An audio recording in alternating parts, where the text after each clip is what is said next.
Board of Education. uh, in Beaufort, South Carolina, September 5th, 2023. It's now 4:30 p.m. We'll start soon with the executive session, and at 6 o'clock, we'll have the public session. This is hybrid video conferencing, and this meeting will be live streamed by the county channel.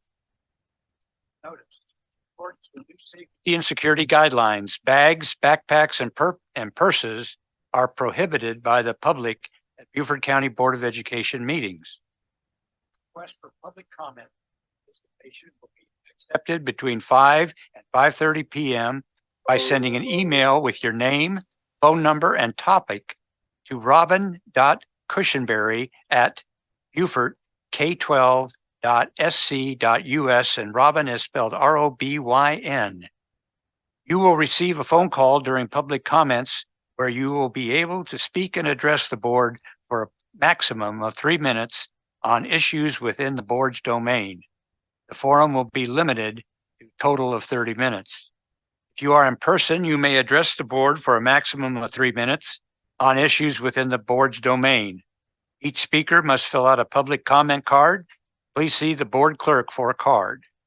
Requests for second public comments will be accepted between 7 and 7:30 p.m. in the same manner as above. The second public comments will take place prior to adjournment, no later than 9 p.m. The second forum will be limited to 15 minutes. In the event the board has not finished addressing all items listed on the September 5th, 2023 agenda, the board will reconvene at 6 p.m. on September 6, 2023, the next business day, to finish the agenda items.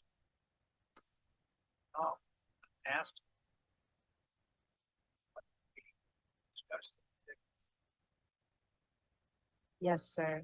Vice Chair, I move that we go into executive session for the following: receipt of legal advice related to 1 potential legal claim, 2 pending legal claims, and 2 settled legal claims covered by the attorney-client privilege pursuant to South Carolina Code annotated Section 30-4-70A2. Adult Ed Home School Report pursuant to South Carolina Code annotated Section 30-4-40A4. Discussion of negotiations incident to proposed Thompson Turner Construction Contract Amendment Number 57, GMP, for new bus entrance road improvement scope at Okatee Elementary School pursuant to Section Code annotated Section 30-4-70A2. And discussion of proposal selection for contractor RFP number 23-022, construction management for new PK-5 elementary school on May River campus pursuant to Section Code annotated Section 30-4-70A2. Do I have a motion to move into executive session, please? Seconded. Is there any discussion? Mr. Smith. In pursuant to the receipt of legal advice on these legal matters, who will be giving us the advice on this? Who will be the attorneys on this? On the legal advice, sir? Yes, sir. That'll be Miss Cartledge. It'll be Miss Mahoney, and anybody else?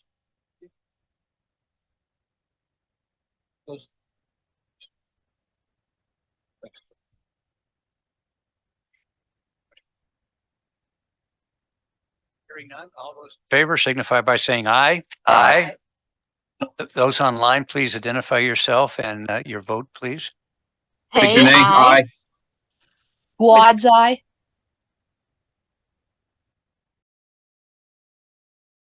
Unanimous. We have motion has passed, and we will now move into executive session. Executive.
PM, I'll call the public session to order. Madam Secretary, are there any actions as necessary or appropriate regarding matters discussed in executive session? Yes, sir, Vice Chair. We have. Recommendation. I'm going to pause for a moment. I'm not on.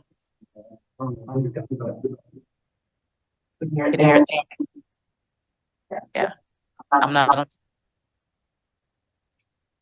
We're going to pause for a moment so we can get the audio taken care of.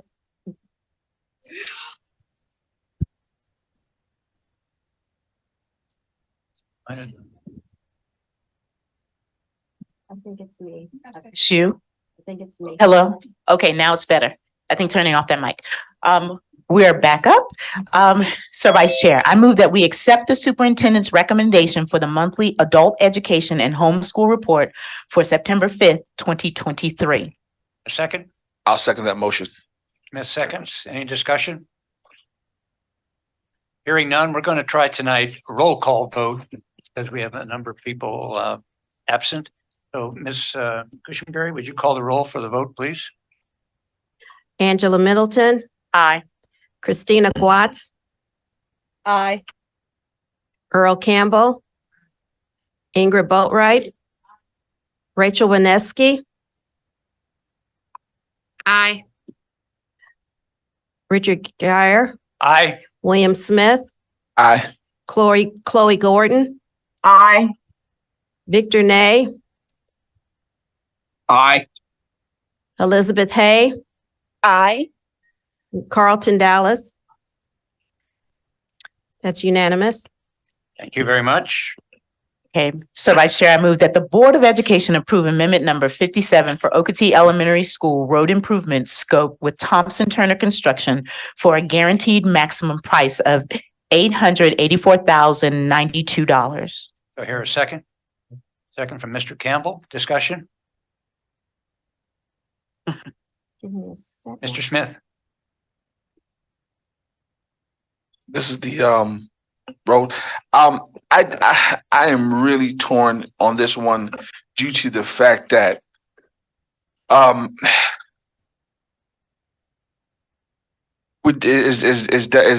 are definitely some underlying concerns here, but in terms of safety and security is probably one of the reasons why I may be in support of it. But I just think that this is a lot of taxpayers' money. And I would just like some more comprehensive, more of a comprehensive information, knowing that we're doing this with some more, a little bit more guaranteed on it. That's where I'll leave that. Thank you. Other questions or comments? Hearing none, Ms. Cushenberry, will you call the roll? Angela Middleton, I abstain. Christina Quatz, I fully support. Earl Campbell, Ingrid Boatwright, Rachel Wineski, Abstain. Richard Geyer, Aye. William Smith,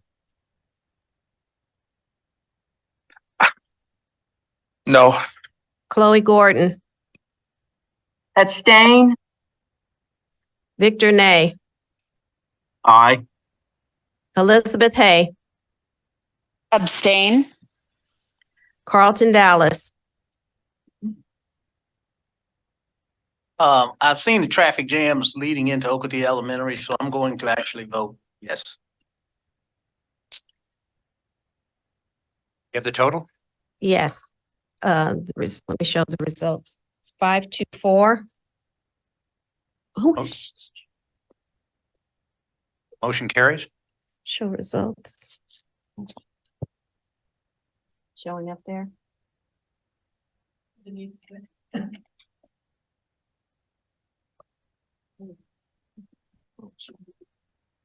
Right.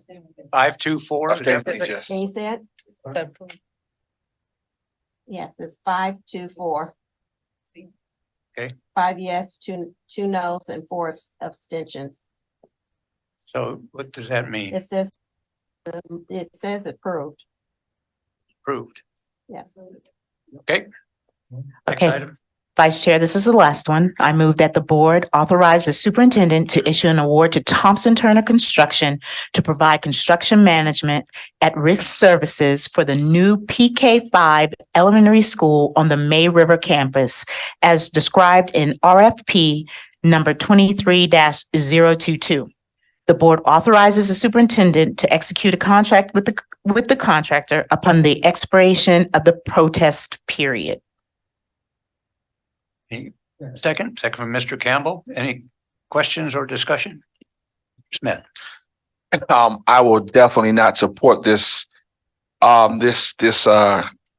contract due to concerns of previous buildings and previous things that need to be done. And I am concerned when it comes to our facilities, and I would like more of an understanding, and I would like some more information in terms of giving this contract to any contractors at this time until we can understand the facilities and understand who's fixing what in this district. We just have some underlying issues, and so until we get those resolved and a little more clear, then I would definitely cannot support this.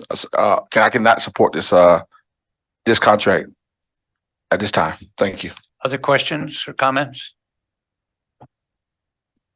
Hearing none. Ms. Cushenberry, will you call the roll? Angela Middleton, I abstain.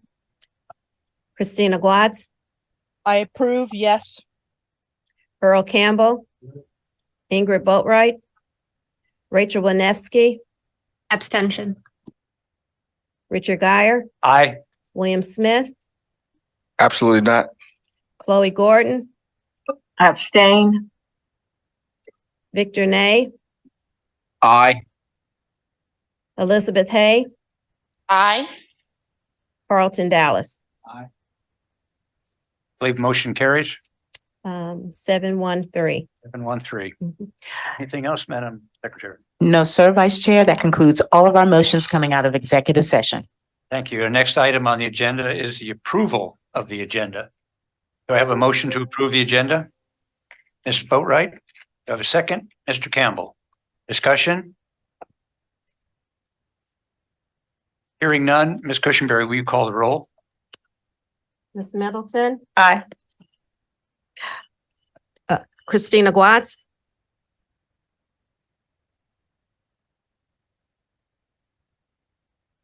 Christina Watts. Okay. Earl Campbell,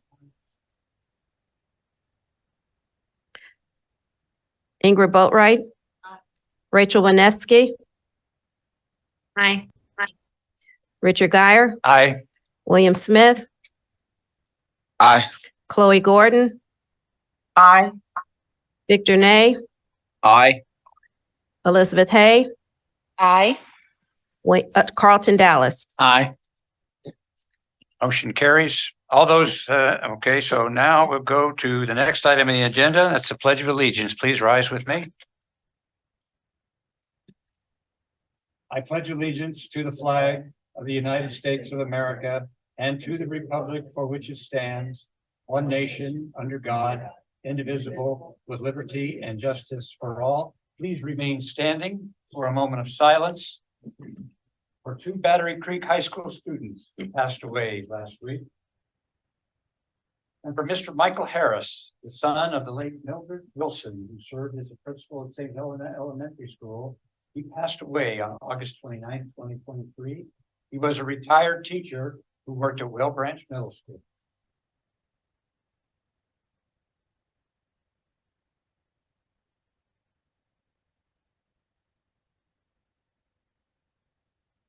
Thank you very much. Please be seated. Next item on the agenda is a student performance from Ladies Island Middle School Theater and Chorus, performing as they come in. Oh, wow. Come in, ladies and gentlemen.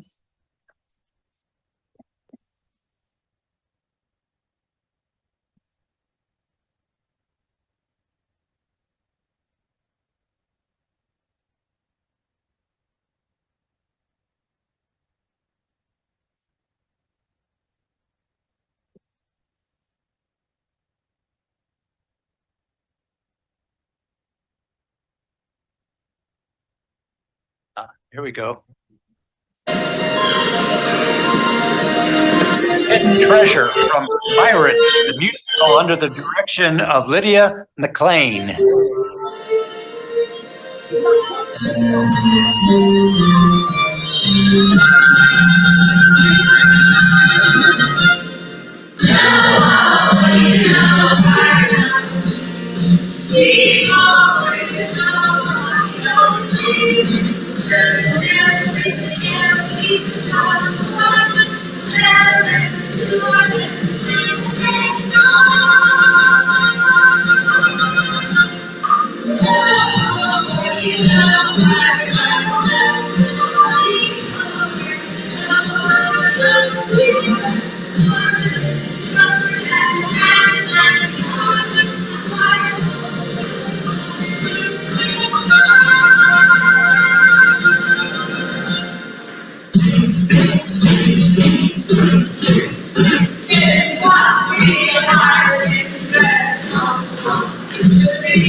All I can say for that is, "Arr." Nathan, could you introduce yourself? Good. Sorry, we were not used to theater in the round. The cast you see there was the full cast. These are the brave souls that with less than what we had, maybe 8 days of school, were able to come, and we did this last year with our 8th graders that are now at Beaufort High School. This is Pirate 2, the musical Hidden Treasure. What do you have in your treasure box? I have a trusty skull. But look at this. Here is Pirate Musical 1. So a wonderful teacher who was the original teacher at Ladies Island Middle School, Nancy Davis. She started there as a music teacher in 1984. Is one of my best friends. She's in Greenville. She said, Linda, you've always loved the musicals. These are 2 musicals. You can do them in one night. I said, no, this is middle school. So the students last year added script. They added their own comedy. It wasn't until I watched the whole. Did I not project myself well? It wasn't until I actually watched the video myself that I realized that they were improvising. Now, this was a very new, it's very hard to be flexible, the low ceilings, you're also close. And, but I think they did a great job. I do want you to they're going to introduce themselves to you, but they need to use their pirate voice because we know when we have a costume on. Now, I would normally have a costume on. I'm talking like this, matey, but I will hurt my voice for tomorrow's classes. And so I'm going to let them introduce themselves to you. Sir, who you meet? I be Alden, Can you tell us something about your last name? whose last name be too long to pronounce. What into the microphone? All right. I be Isaac Traitor, but I'm no traitor, though I may start a mutiny. I be Caleb Washington, not George, distant cousin. I am Christian Cotts, treasurer and plunder of the Isles. I'd be DeWitt Fripp, not the island. And I be Linda, Radio McLean. I am in my 21st year in Beaufort County. I started out at Layton's Island Elementary School for 13 years as the first drama teacher in elementary school in the county. And then I moved on to Port Royal Elementary School with Dr. Siobhan Brown. And when she left to go to the middle school after I was there for 4 years and wanted to retire in that beautiful little school, she said, I'm going to middle school. Follow me. I went, oh, you're not getting me at a middle school. And this is my 3rd year. And I love my kids and thank you so much. And the only thing we can say to you is what?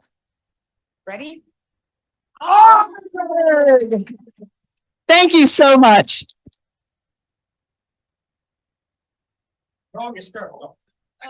Thank you. A wonderful job. You project pretty well. Maybe doing tech support. You got it? Yeah, thank you.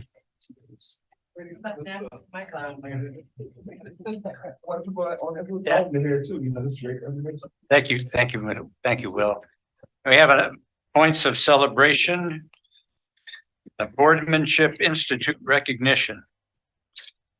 Thank you, Colonel Geyer. This evening, 4 board members are being recognized tonight for their achievements in the South Carolina Boards Association Boardmanship Institute.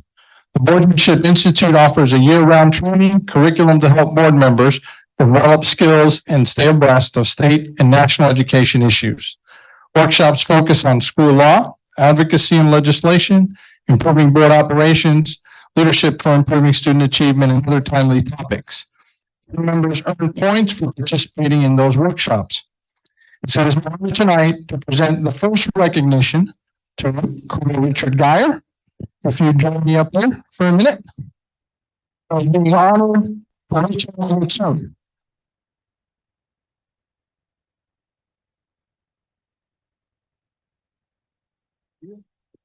Level 2.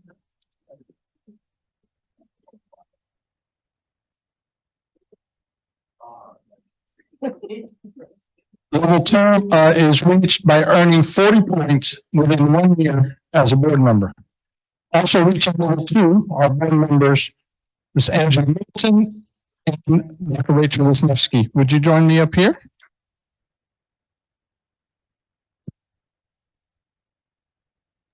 I'm there in spirit.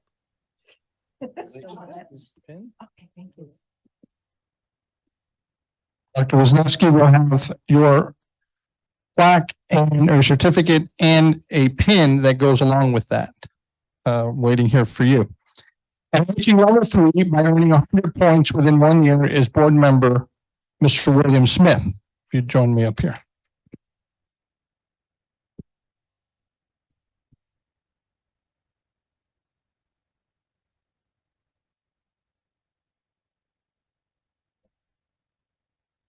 That concludes our points of celebration this evening.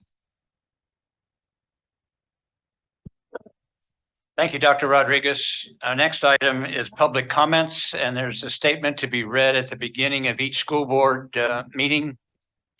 Whereas in order to ensure the safety, security, and good order of its school board meetings and allow all citizens a fair opportunity to participate in public comment, Beaufort County Schools Board Association Policy GC 2-23-4 adherence to public participations, paragraph B states that, I quote, should a participant fail to abide by the reasonable directives of the board's or committee's presiding officer, the board or committee may prohibit the offending speaker from participating in future public comment sessions for a period not to exceed 6 months. Our first commenter is Mr. Bruce Page, who's going to talk about book removal and reviews. Sir?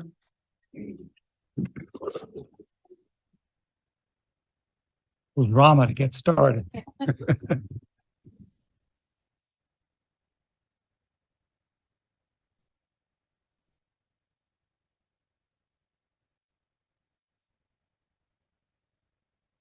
I'm the grandson of a South Carolina school principal, the son of a librarian, and father of a New York City school teacher.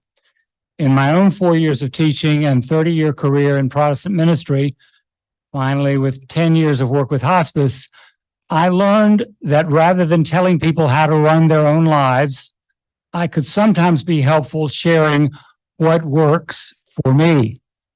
Now that I own the largest independent bookstore in the county, I'm here to offer what works and does not work for me. While I will order a book on a single request from any patron, no matter how distasteful the book may be to me, I will not rely on self-righteous individuals to tell me what not to carry in my store. I have the equivalent of 3 master's degrees in teaching and counseling and ministry, but I don't spend any of my energy telling others what to read and learn, how to parent and grow, or what to believe and share. As a taxpayer and a citizen, I'm committed to individual freedom of learning and expression, always. But I will speak against censorship even when it does not work for me commercially to do so. My problem with the board's actions around proposed censorship is not the way you are dealing with bigoted subversion by an influential few. It makes sense to have a measured plan to deal with irrational, dangerous attacks. But my problem is with what this protracted review says about our confidence in the staff, the book selectors, the caretakers, and even what it says about our children. I'm pleased to see that most of the challenge books are returning to the shelves. But when you adjust books out of lower level libraries, what does that say about your confidence in lower level staff? It's almost like they're being put through multiple lotteries. I myself read The Catcher in the Rye 5 years earlier than my older brother did, and it harmed me not. It might even have led me to read Franny and Zoe by the same author and to a deeper experience of my faith. It doesn't work for me to tell my children, much less other parents and children, what they may and may not find free in the library learning center. Better, I find, is reading more alongside children and resourcing book groups so that reading might remain the very best avenue toward thinking and growing in me, in my loved ones, and in my neighbors. My personal experience of Moms for Liberty and other authoritarian, even bigoted groups is that their effective goal is to narrow, even remove the liberty of their neighbors, instead of focusing their vigilance on their own children. Sir, I'm sorry, your 3 minutes is up. Thank you. Thank you.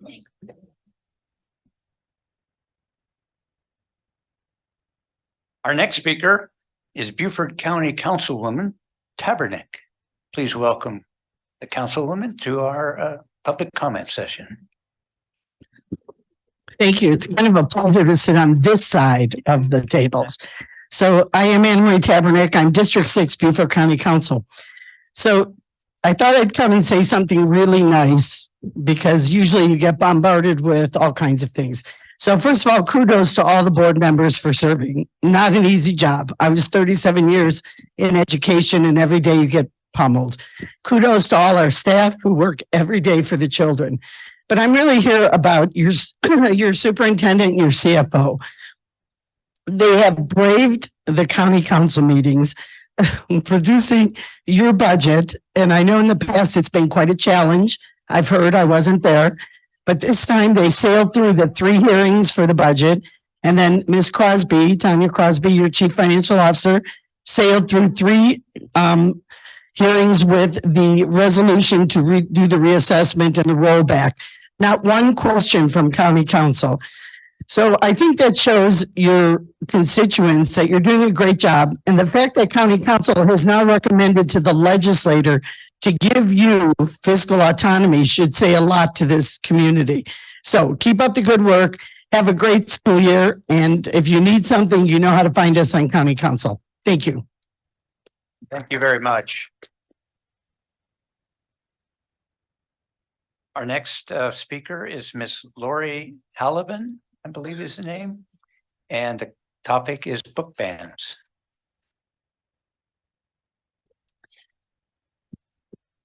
Good evening. It's Lori Lobbin. I'm sorry. That's okay. I'll be here often enough. You'll learn it. I'm the Reverend Lori Lobbin, and I serve the Unitarian Universalist Fellowship on Ladies Island. I've been away quite a bit this summer, and one of the things I did was spend several days with our now 9-month-old granddaughter. She is an inspiration, and her parents and grandparents are already reading to her. Board books, but reading. We all know how important reading to children from the very beginning is. I look at her and I remember reading to her mother, our daughter, and our other children. And I also remember my own mother reading to me and convincing the local librarian back in, we won't say when, to issue me a library card early because my mother wanted to be able to check out books for herself, not just me. I remember my parents, neither of whom ever finished high school. They didn't have the opportunity. They never censored what I read. They trusted that if I chose something that was beyond me and my comprehension level, it would be boring, and I would take it back to the library unread.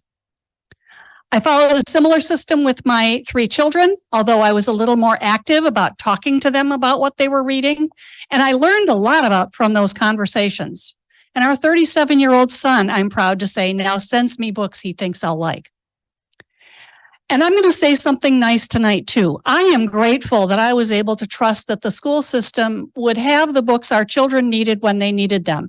And I want to let you know that I'm grateful that the ability for parents to opt out of specific reading assignments and books is already part of the Beaufort school system. I don't think that system needs any updating.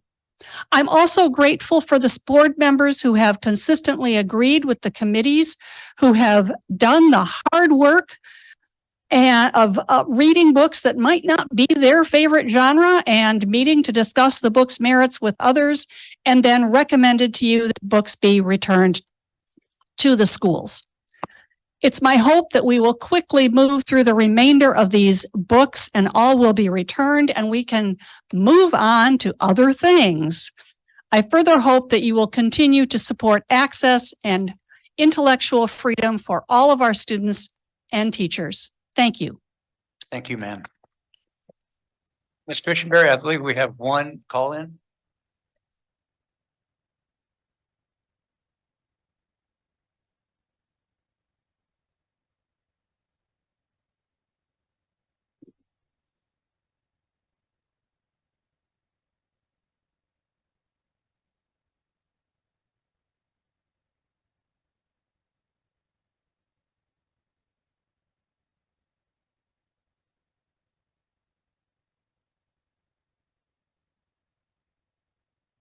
Hi, this is Robin. I'm calling you for public comments. You'll have 3 minutes to state your first and last name and your topic. I'm getting ready to put you on speaker. Are you ready? Mhm. Go ahead. David Cook. I'm going to speak about surveys. Surveys started up again this year, and somehow teachers are able to put the force kids to do the surveys by telling them they're getting a grade. And students have a right to opt out of surveys, and they should not be punished by having a bad grade for not participating in a survey. But I wanted to start off by saying congratulations, you're keeping me off the school campus and you're keeping me out of board meetings, but you didn't win. You've decided to unlawfully prohibit me from participating in my children's education. But we won't let this go by, and you'll never be forgiven for this. My children will not forget how your decision has destroyed their lives by keeping their father out of their education. This is not a threat nor harassment, so listen carefully. Within the law, I will do everything I can legally to make sure that those involved in having this trespass notice issued against me are held accountable.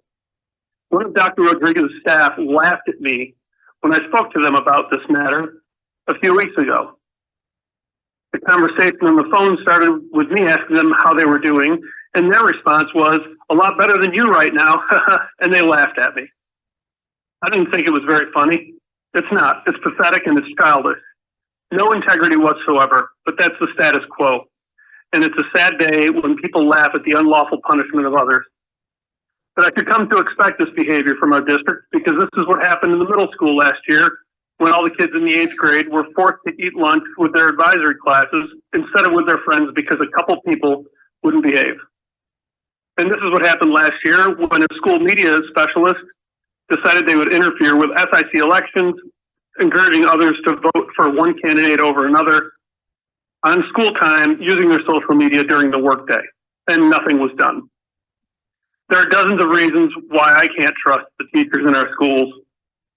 Most of it stems from the lack of response on your part as a board to support parents, because you've done nothing in the last 3 years to support parents in any way whatsoever. So stay tuned, because I'll keep calling in and doing whatever I can to speak my voice. But you're not going to silence me, whether I'm in person or not.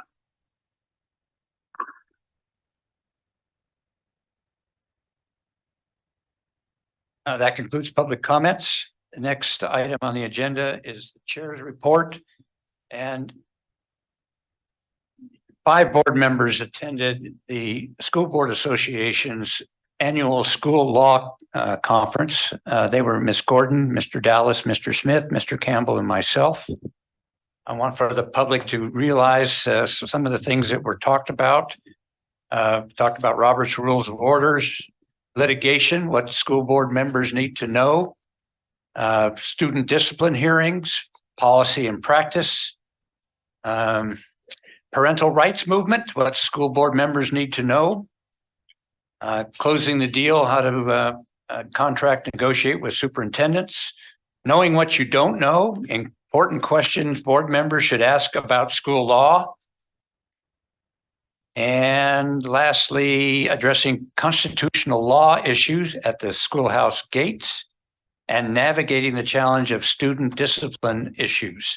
So Mr. Gordon, Miss Gordon, Mr. Dallas, Mr. Smith, and Mr. Campbell, do either of you have anything you'd like to add about this conference? Mr. Campbell? Yes. One thing that I would like that came up was making sure that we as a board look at our policies and our student handbook to make sure that the policy is not different from the handbook. Thank you. Mr. Smith, do you have anything? Also, we heard from the SPED director for the state, outlining a couple of things to us that as board members that we might want to look into as well. That'd be it for right now. Okay, Ms. Gordon, do you have anything? Oh, she's muted. Pardon me? You're muted if you're saying anything. Can you hear me now? Yes, Dr. we can. Watts, Dr. Watts was there as well.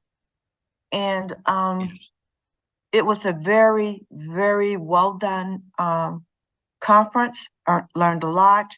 And that's all I can say right now. Thank you. Okay, thank you. Mr. Dallas, do you have anything?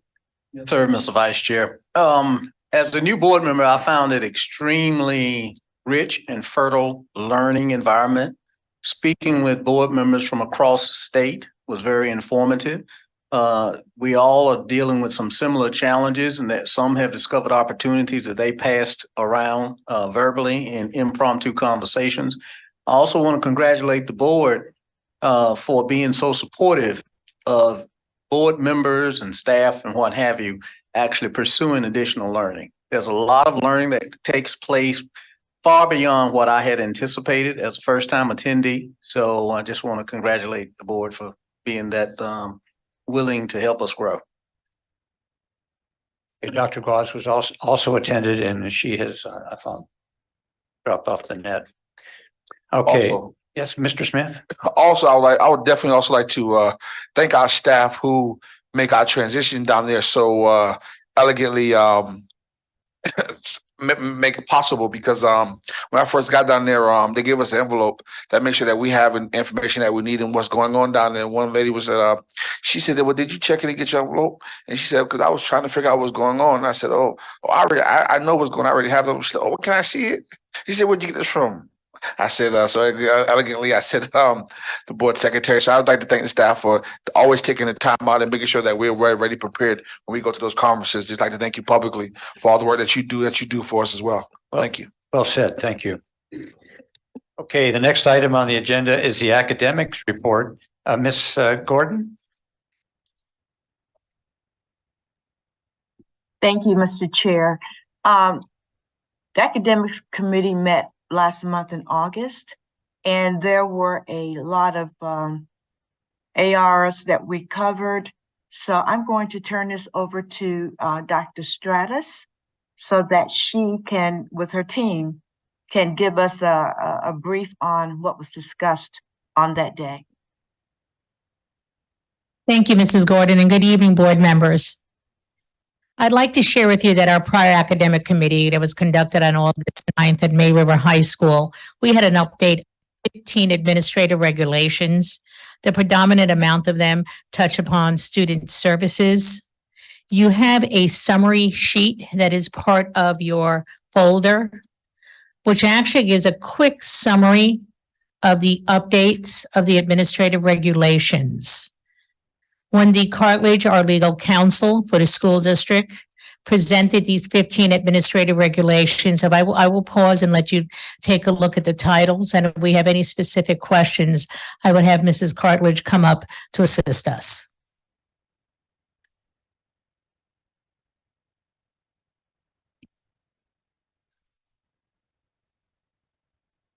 You could tell by the amount of administrative regulations that it was a lengthy meeting, but very thorough and very much needed. I'll go through the titles rather quickly just to familiarize you. Instructional Services 33, Adult Community Education. Next was Instructional Services 54, School Observances and Ceremonies. Instructional Services 55, flag displays. Also, we are required by state law to have the flag model. If you know, we do have it here in the media center. Student Services 5, student attendance. Student Services 12, release time for religious instruction. SS 19, student conduct on buses. I have to share that that administrative regulation was a collaboration between Student Services and Transportation in order to have the voices of those who actually transport our students on a daily basis. SS 23, harassment, intimidation, and bullying. These items fall under Title IX as well as our Student Code of Conduct. SS 24, tobacco use by students. One of the most updated items to note here is also the use of vapes, electronic devices, anything tied with nicotine. SS 25, Student Services, drug and alcohol use by students. SS 43, communicable infectious diseases. This administrative regulation was updated with the work of our district nurse, Denise Unruh, as well in collaboration with Wendy Cartledge. SS 46, assisting students with medications. What is most important here is that we also have a backup for medication distribution for students. SS 47, individual health care plans, individual treatment plans. SS 48, first aid and emergency care. And I want to note that the medical administrative regulations, the district does have a consultant doctor in the community who does review all our work to ensure that we are compliant with medical practice. This is not conducted in isolation. SS 51, child abuse and neglect. Please note, I want to take a pause to recognize that we are mandatory reporters, period. And SS 54, student records. Hey, Ms. Gordon, as the chair of the academics committee, do you have any comments? No comments other than this team is awesome. It was very, very on point. They covered all of the regulations that needed to be, including the additions.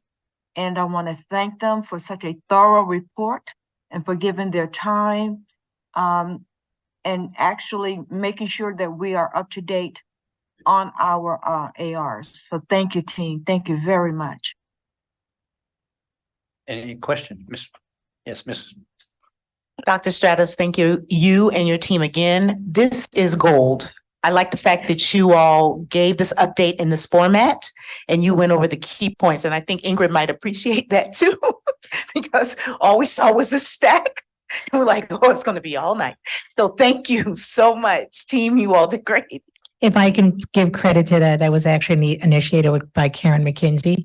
We utilized that for administrative regulations, and Mrs. Cartledge worked with Karen on that as well. Oh, she's Thank a you, ma'am. queen. Thank you, queens. Y'all did well. Thank you. Mr. Smith?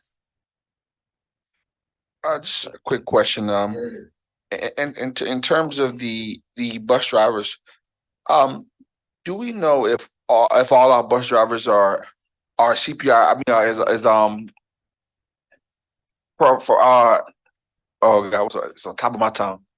Basically, not first aid. CPI? State. Yeah, Or CPR. Yes, or sir. CPR? CPR. Do all our bus drivers? Have we made sure that all of them are CPR certified?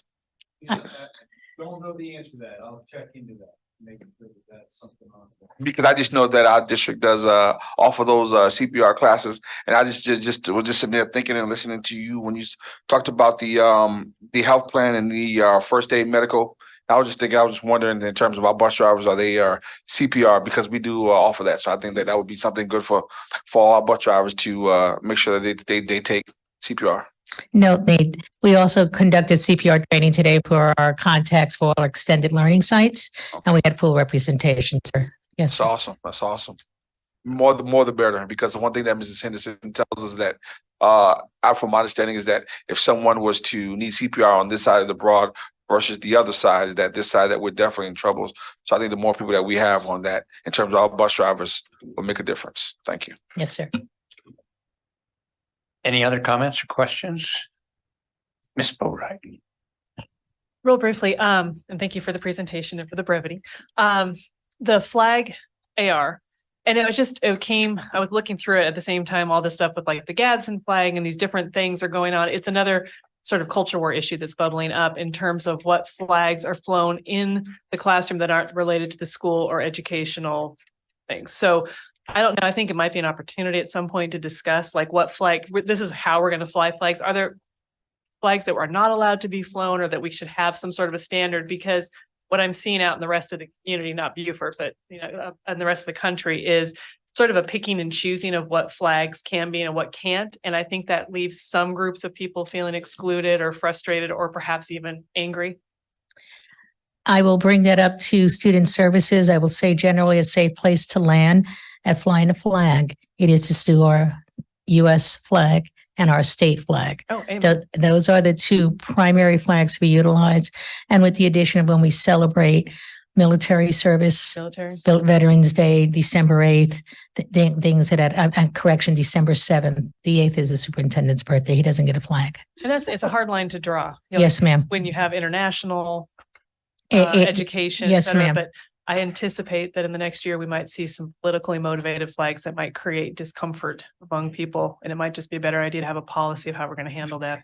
General rule is to stick to our state and national flag. Yes, ma'am. Thank you. Any other questions? And I was just going to say, well, I thought it was kind of clear. I thought it was kind of clear with the policy, but I just want to say, as we embarked on that, we don't want to open Pandora's box on that already. Yeah, I just want to be cognizant of how we approach it. I'm sure that you know that, but yeah, just want to make sure that we cognizant of that. I think Pandora's box will be opened on our behalf or for us. And I think it's better to be prepared for Pandora's box. That's just my personal approach. Yeah, true, but we don't want to bring attention to ourselves as well. I mean, that's my point in regards of that. I guess my point would be, it's already being discussed. It will be here on our shores momentarily. Thank you, sir. Thank you, Dr. Stratus. Our next item on the agenda is the Academy for Career Excellence, ACE. For For the public and for some board members, a reminder, there are 6 board members for the ACE, 3 from Beaufort County and 3 from Jasper County. The 3 from Beaufort County are Mr.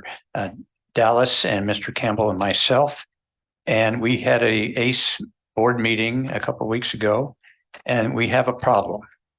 The problem is the agreement between Beaufort County and Jasper County on funding. And the funding issue is that right now, the agreement that we have with Jasper County is that Beaufort County pays for 2/3 of the operational cost of the ACE program, and Jasper County pays 1/3 of the cost. But Jasper County only has 18% of the current enrollment at ACE. The remainder, 2/3, is from Beaufort County. So they feel that they are paying an inordinate amount of money for the service they get for their students. There's also an issue with capital funding in support of ACE. There's approximately $12 million worth of capital upgrades that must be done to the facilities at ACE. And right now, the agreement has that 50% of the property belongs to us and 50% belongs to Jasper County. And therefore, 50% of the capital requirement comes to Jasper County and 50% comes to Beaufort County. And they are having issues with their capital in their district. And we obviously don't have the money right away, but we are more able to come up with capital support in Jasper County. So what happened at this meeting was basically we gave it over to the 2 superintendents. They put their heads together along with the staff and come back to the ACE board representatives of the respective district with a proposal of how we should move forward, and then discuss it at each of our full boards. And then a suggestion was to have in December a joint ACE or Beaufort County and Jasper County School Board joint meeting to discuss the future of ACE. So Mr. Campbell or Mr. Dallas, you have anything you want to add to that?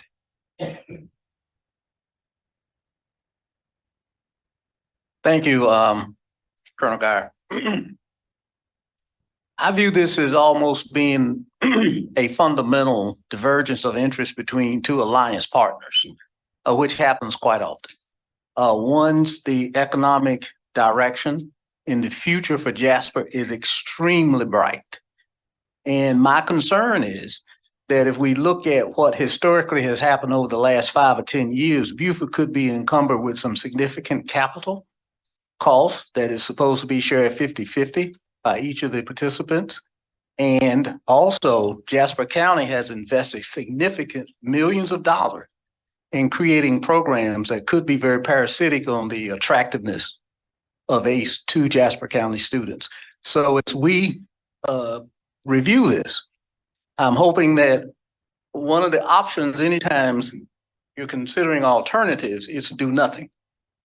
The other option is to always hold both parties firmly to what they've agreed to. So I'm very concerned that as we come forward with options in December, that Jasper is also going to leverage their staff to come up with some proposals that we can say yay or nay to. So I think that, it's a great facility, has some upside. I'm not blind to that. However, I do want to say just from a negotiating standpoint, I think we have to look out for our constituents in Beaufort County primarily, and then to both partners of the alliance. So thank you very much, Mr. Chair. Mr. Campbell, do you have anything? Yeah, this problem started a long time ago. It's not just lately. And I think the other thing we need to do is that we need to talk to the legislators because they're the ones set this up. So, eventually I think Jasper will want to pull out, and I don't see they don't have the funds to buy us out. And we cannot buy them out because the building is located in Jasper County. So that's another thing we have to look at. So I hope that we can come to some kind of agreement by December, see what we can do. Thank you. Any comments from other board members? Mr. Smith? Ms. Gordon, go ahead. So I don't know the history of ACE. So Mr. Campbell, you and I will get together so I can get some background. But can the legislative group, if ACE is something that we would want to take over, can we purchase ACE? Can they redraw lines? What can happen where we can take the school on for ourselves? I mean, that's one of my biggest questions. I think that's always been my question. Why didn't we own ACE ourselves? Because I knew the numbers for Jasper County were low of how many students they had coming in. But I think it would be beneficial for us if we could own ACE ourselves, although it's in another county. Can somehow, I know they redraw lines all the time. So can that happen? Dr. Rodriguez, would you like to comment? I believe there already exists a school that pertains to one particular county, but is outside of the county lines in the state of South Carolina. And I believe that's over in the Columbia area.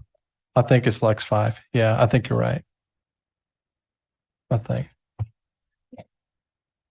Yes, please. That should be one of the options that is considered because it's already happened. We have an example of it already. If it's in Lexington 5, let's see if we can, make that one of the recommendations when we all come together. Get him in the Dr. Rodriguez. Yep, I would, just advise as we have these conversations and discussions on possibilities, that we're just cautious about any cards you throw on the table in this setting, as opposed to what we're able to talk through and work through and then bring back to you ultimately for some choices or decisions. Okay, Mr. Smith, you're next, and then Mr. Dallas. As being a former board member on the ACE committee, ACE board, as well as former chair, I have great reserves as in having it to be a one district school just because of being out there and interacting with the kids out there and interacting with the students and the staff. We have students and staff from both districts, and what I've learned out there is that our kids build relationships with different kids from different types of different of another county, and they also see how some other kids live and how they interact with people, and it's a lot that goes into ACE. ACE is definitely not a one size fits it all. ACE is very complex people, and the opportunities that we're able to provide both counties, I think, is phenomenal. I think that we really need to understand and visit ACE and see what ACE really have to offer our students, because we have kids who have been through ACE program are now on the front line doing EMS work, have passed the EMS test. So and then the relationships are just powerful.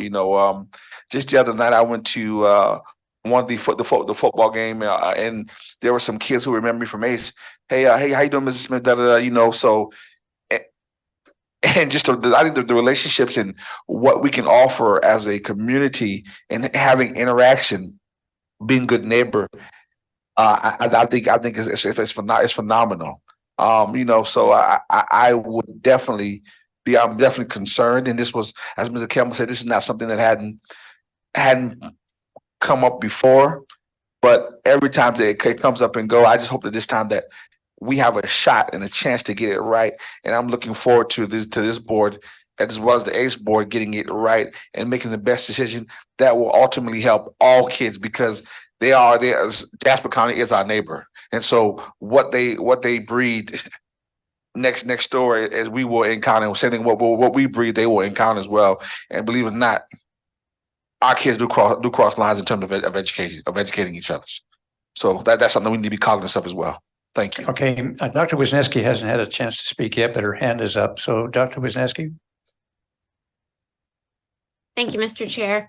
I'm going to agree with Mr. Campbell in his sentiments, and I know that Dr. Rodriguez knows a great deal about that history as well. So I trust that whatever he brings forward to us for consideration, we'll have that in mind. My only request is that whatever is brought forward has the students first and at the forefront, because I have seen a lot of the great things that ACE has done for our students that go over there. And I just want to make sure that they're at the forefront of the conversation and the plan moving forward. And hopefully that there's some room for innovation in that space, because it's a unique area and something that can also be an economic driver for our area and our district. Thank you. Thank you. Ms. Gordon's hand is up, and then I'll get back to Mr. Dallas. Ms. Gordon? Thank you. Can you hear me? Yes, ma'am. Okay, thank you. I've been listening to all of the comments, and they're all very, very interesting and on point about this. Mr. Campbell brought something up that I know that we should really take into consideration, and so did Dr. Rodriguez. I think this conversation about what may or may not happen between us and Jasper County with ACE, we should be very careful about, what we say. I do know that we should think of the children first, but as Mr. Campbell brought out, this was brought up many, many times, years and years ago, about Beaufort County and ACE, and still no resolution.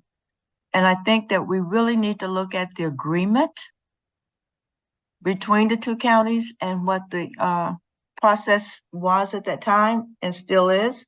And the fact that Jasper County houses ACE, it is not in Beaufort County.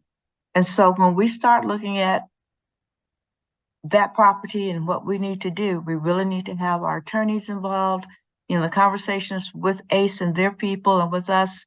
But be very, very careful about what we're saying about what we want to do, because that has happened before. And if you look, ACE still belongs to Jasper County, and we do not have control over it. So that's all I want to say, is just be careful. But there's a lot that goes into this play, not just the financial. That was set up because we had money and they didn't. And they recognized that back then, the 2/3 and 1/3. So while we're looking at this, I'm just cautioning all of us to think about what it is we truly want, what the outcome should look like, and how it's going to affect not just one county people, but two. Thank you. Thank you, ma'am. Mr. Dallas? Thank you, Colonel Guy. Couple of points. This topic was raised in an ACE meeting, so I think it's in the public domain.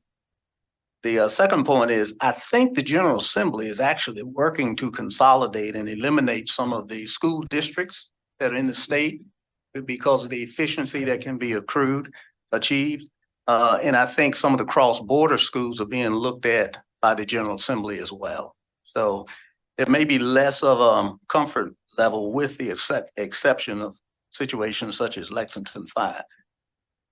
For me, the more important issue is that the district has been on a very important journey towards community-based schools, so that you are increasing the affinity within the community for people to participate and support their local schools.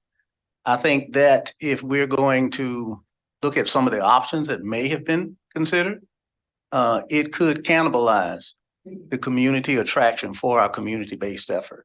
And we're looking at improving our CTE penetration, sort of standardizing some of the conversations I've heard for across the state, standardizing what's offered in each of our schools. So a student in any school has the same opportunity to discover some unique study, pursue some unique courses. So I just want us to treat it as an asset merger and looking at what's best long-term. And the last point I'll make is if you look at the financial trajectory of Jasper County is not going to be,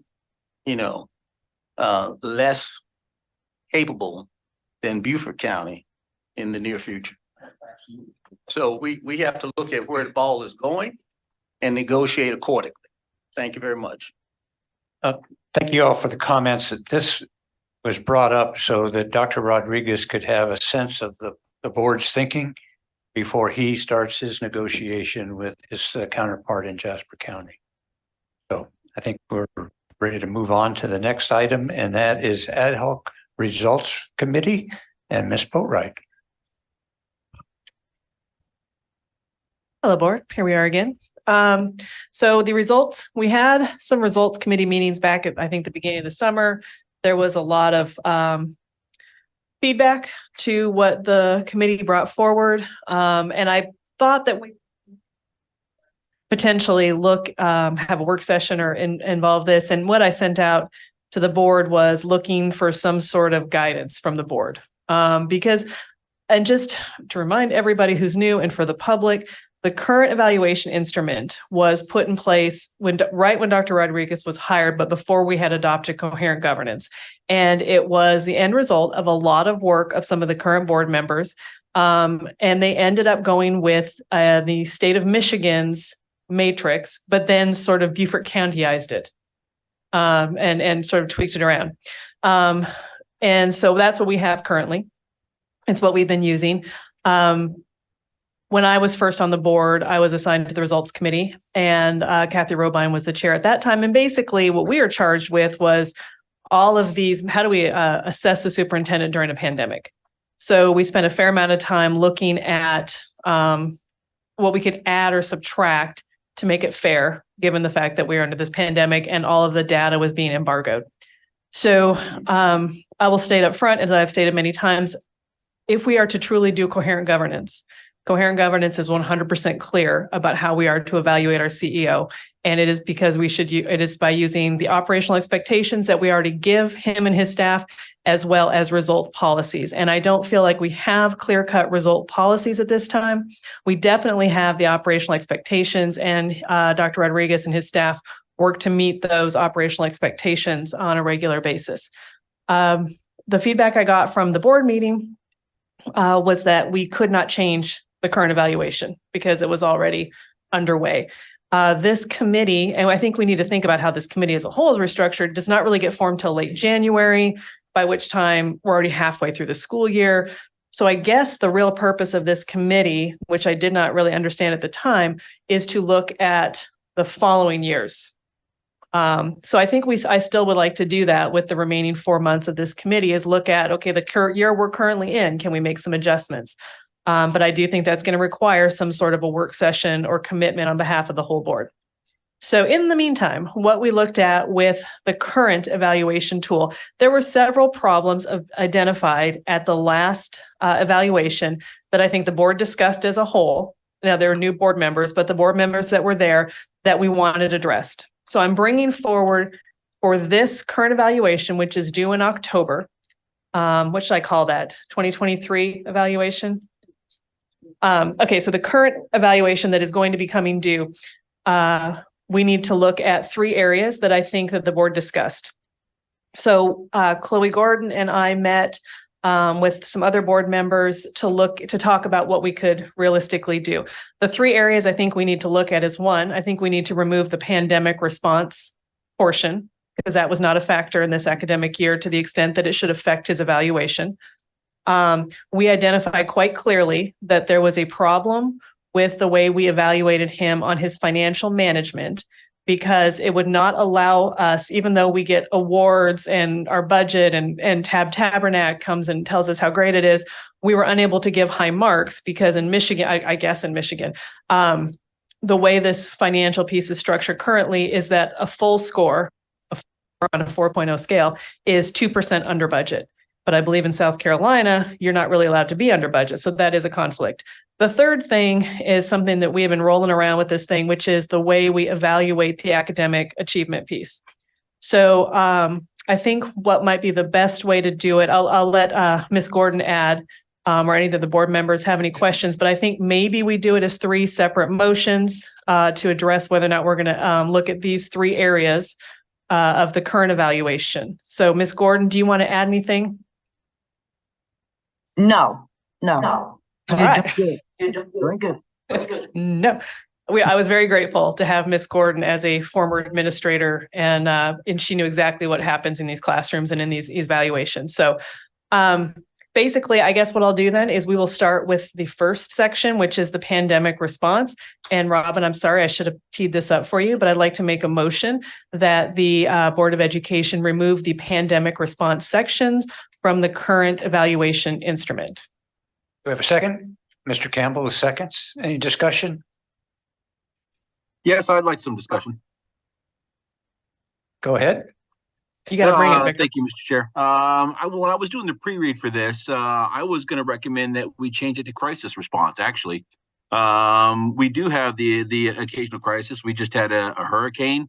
I mean, we have the occasional lockdowns due to whatever reason. Sometimes, it's a scare. We had the scare last year.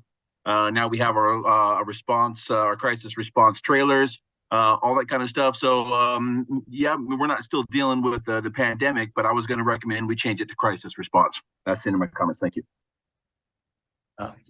Any response to that? Ms. Boatwright? Yeah, and I believe I was trying to pull up my current, I think that is covered in our current evaluation. What we did, because I was part of this team with the pandemic, was because school wasn't even in session, we put in some very specific pandemic response plan sections.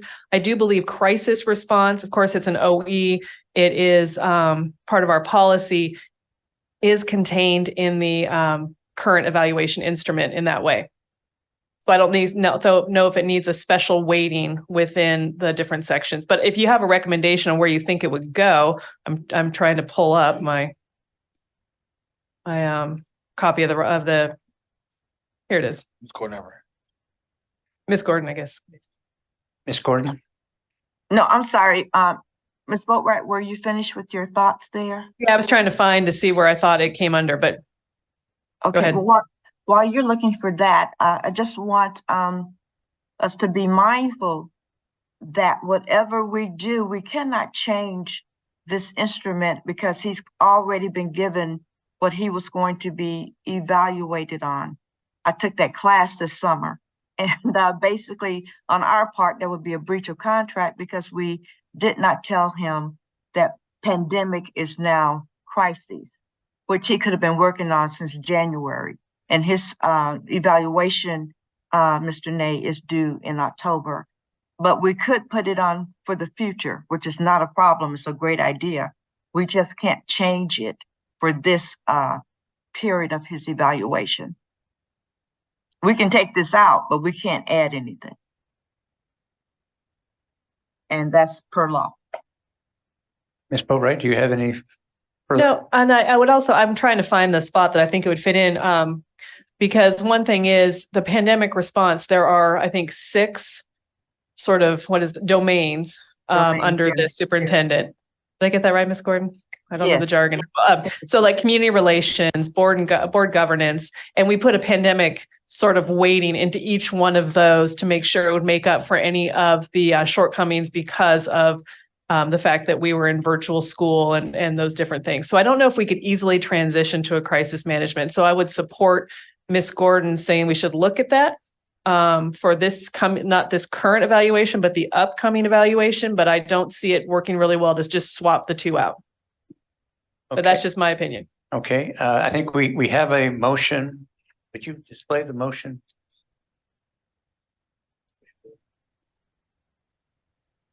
Mr. Smith, we'll get you a second. Figure out how we could display it on me. Oh, go ahead, Mr. Smith. Oh, we want you to bring it up. Putting up that motion would probably be a good thing so I can understand Okay. that motion too. All right. Part of my question is understand. Yes, go ahead.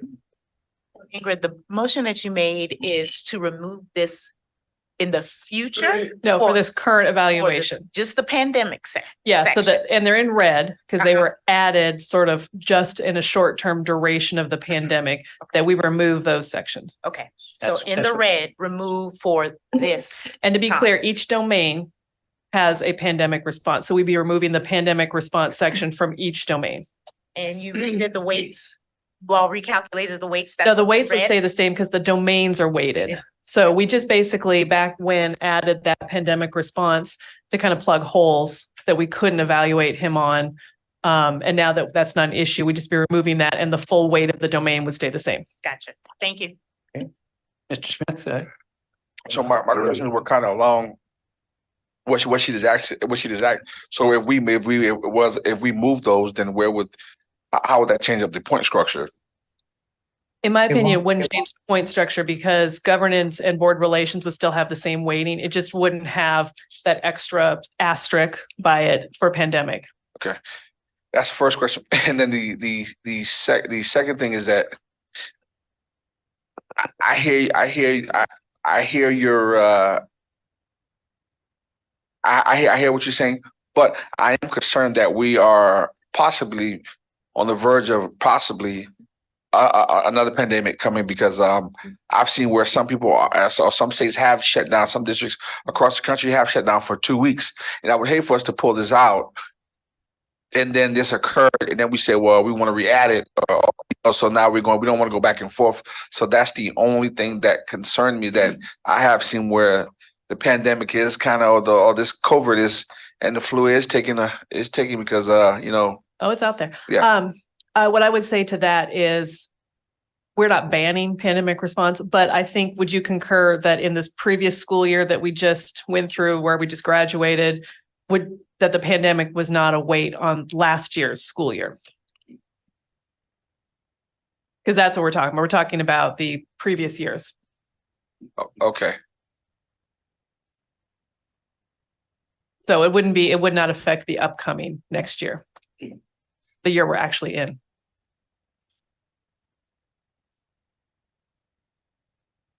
Okay, yeah, yes, yeah, I can, but okay, that's valid. That's a valid point. That's valid.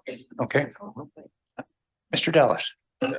Yeah, just so I'm clear, the superintendent school year is from what month to what month? August. August, starts in August. Okay. So then for 22-23, then we really are in month, what, 12? Or past August? Yeah. So I'm very leery about changing things because this is a good example of us trying to be very fair. But I can see we set a precedent where, future board may say, I don't like this, so I'm going to take this out. And for it to occur after the end of the year would make me very leery of the organization. So I'm more than happy to allow it to remain as is. And then to grade the superintendent on that was an issue that did not flare up. Because there are micro communities that are having, flare-ups of the pandemic. So I'm willing to give the benefit of the doubt there. And then really with this ad hoc committee, which you've done a great job of leading and trying to make it more specific and tighter, is to look going forward 23-24. And really sort of work with the superintendent to see what needs to be done there. And I think changing metrics and results normally is preceded by rigorous strategic analysis.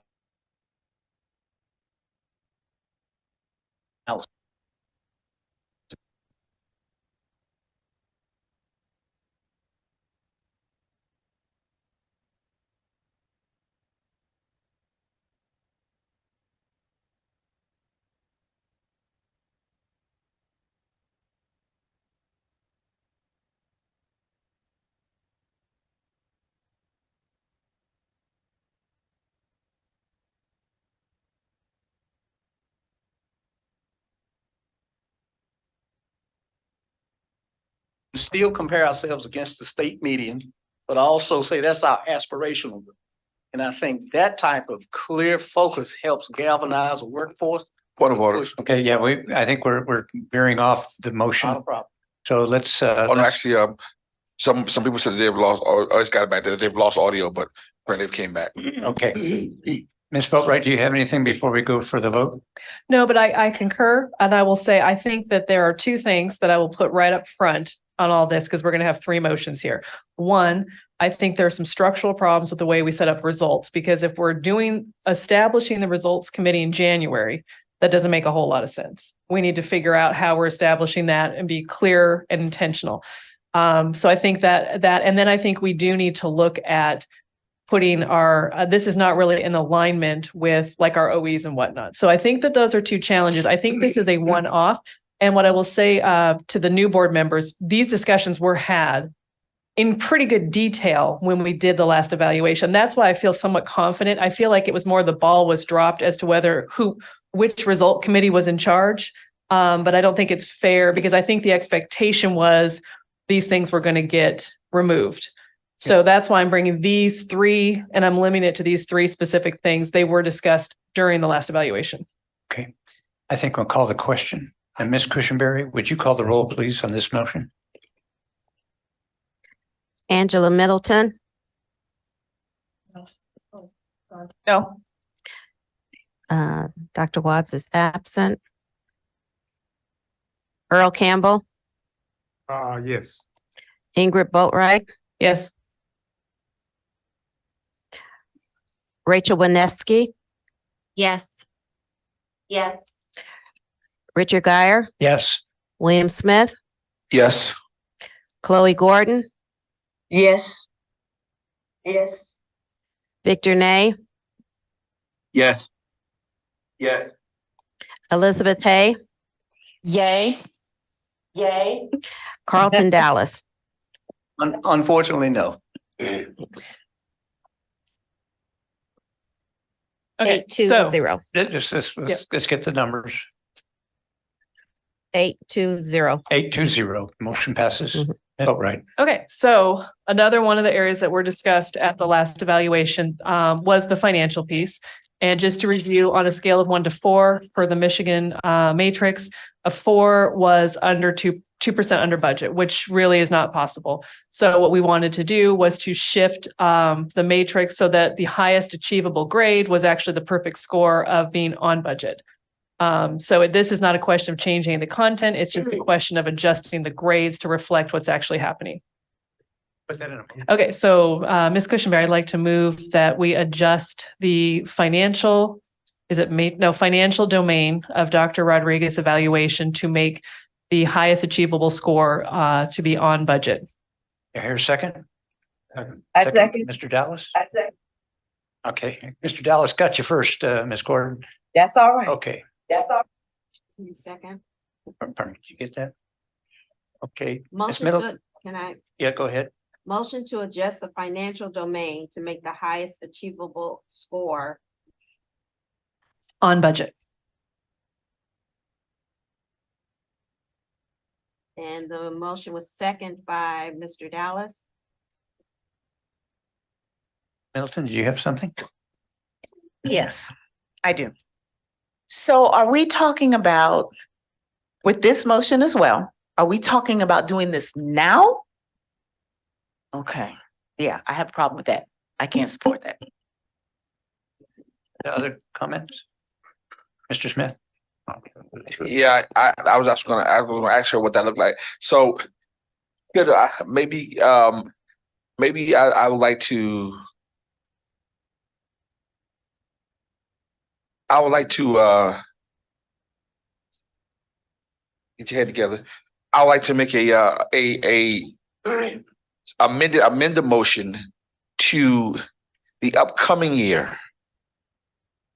For that to be a part of the evaluation tool for the upcoming year. If I get a second on that.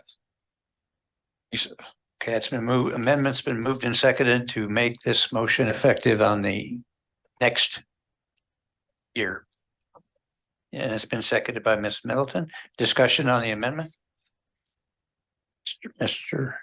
Dallas? I'd have one question. So this does not preclude us as a board saying that he would have achieved the highest rating.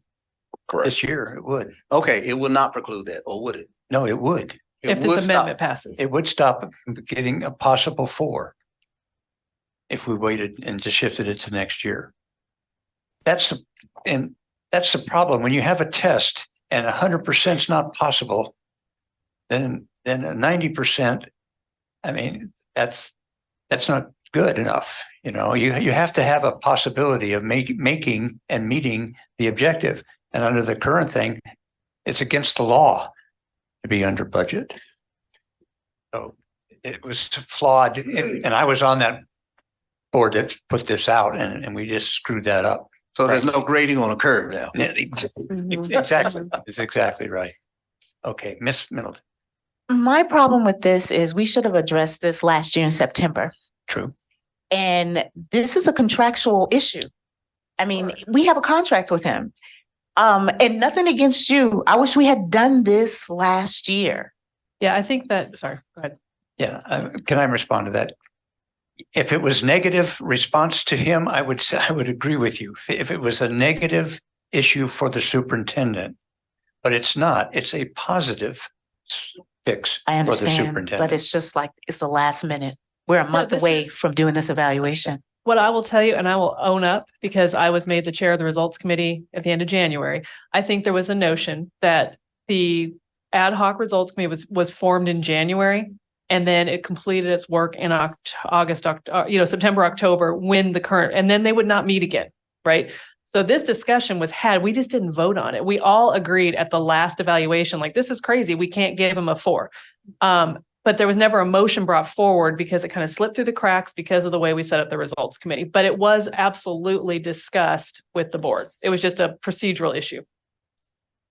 Yes, Ms. Middleton. I don't know if you want to comment, but how do you feel about this? Well, you know, it's the fairness piece, right? I mean, you know, you can't be the best you can be, right? With the model, right? It precludes you from scoring maximum points, right? Regardless, you know, of what I do, because I can't do what it asks you to do in order to get maximum points. So this particular one is one that, you know, I would be okay if the board would change that because it would allow for that. Okay, we have a couple hands up online. Dr. Wisniewski. Thank you, Mr. Chair. Well, I got feedback. Echo. Okay, I think it's resolved. Thank you. So I somewhat disagree with this, with the belief or the premise that the 2% is not possible. And that's simply from past practice or past board meetings where we have had presentations showing that we had slippage that year in millions of dollars, and also other areas of savings that were gleaned in a budget year. And we were asked, where would we like to allocate those dollars? Because, you know, we do need to use it. So I wouldn't necessarily agree with that statement.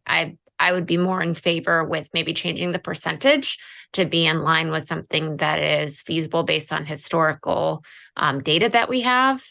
I also, you know, as it's written right now, I would support it being put into effect this year, though. I don't see a point in waiting. And I think that, you know, if we're gonna essentially lower the bar, then we might as well go ahead and do it. I think our district has been given many accolades in regard to their financial savviness, and I don't see it as being a major detriment to the evaluation, and I'm not truly concerned about that. But I don't necessarily agree with the assessment that being under budget is something that's unattainable because it's happened before. Okay, Mr. Nay, you're next. Thank you, Mr. Chair. I agreed with the last motion because it was removing the criteria to not be held against the superintendent. I don't know that I can agree with this one because we're moving the goalpost on this one. After after the grading portion or the grading period has passed.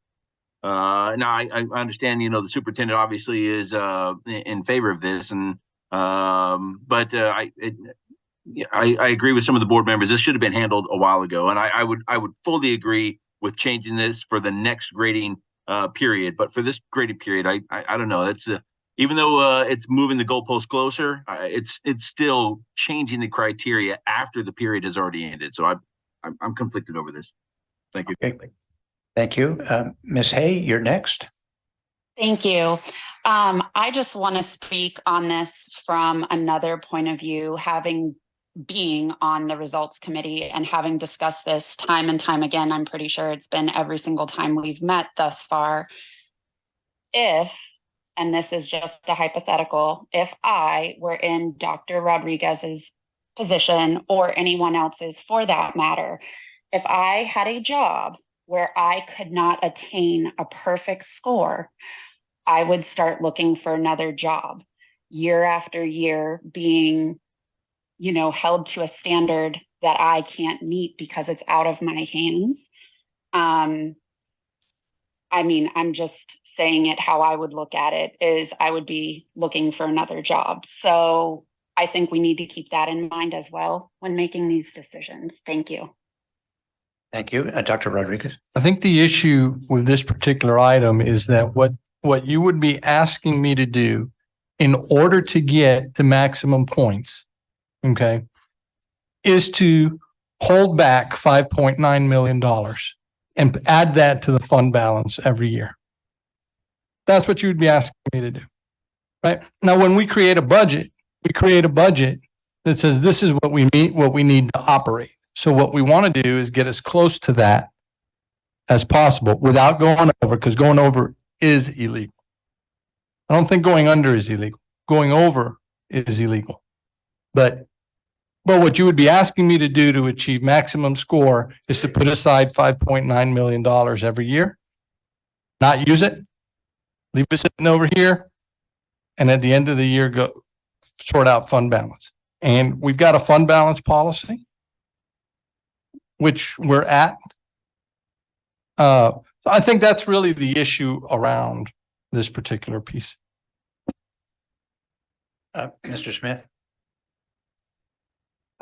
At this point, listening to everyone, and I almost myself, being that this is a binding contract to some degree, and that we're talking about different things that do kind of pertain to that, and listening to Dr. Wineski said that we were lowering the standards, which we would never want. I don't believe that. I definitely don't want to lower the standards. I'm concerned that we possibly need legal. We need legal advice, because this is something that the board. I don't think that we have that much room for trial and error. I would definitely not like to. I would definitely not want to violate our superintendent's contract. So I'm almost want to yield and lean to legal advice in this situation. I mean, I mean, when you're talking about this, because the evaluation is a part of the contract. So I'm real on edge about that. I'm about the whole situation now. Mr. Campbell. I can go along with taking out the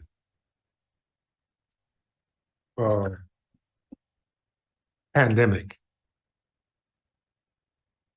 And what I would suggest that the committee come up with something for next year. Since I've been on this board, we have changed a different instrument how we value superintendent. And tonight we are discussing almost the same thing.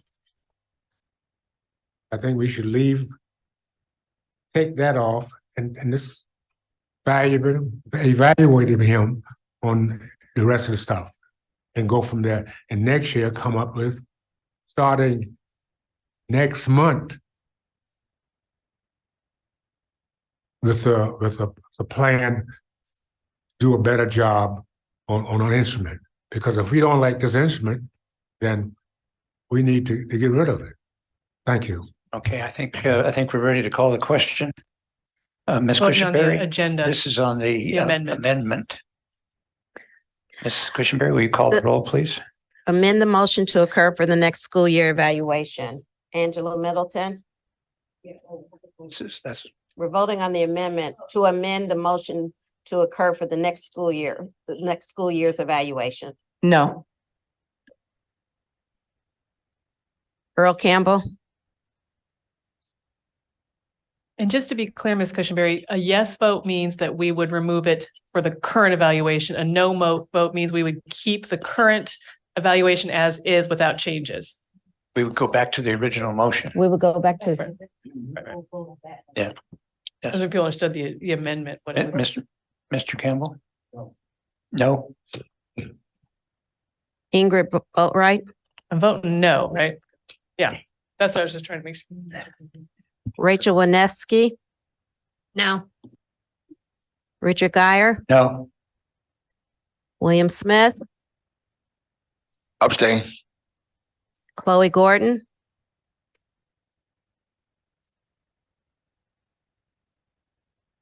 Chloe Gordon, you're muted. Sorry about that. No.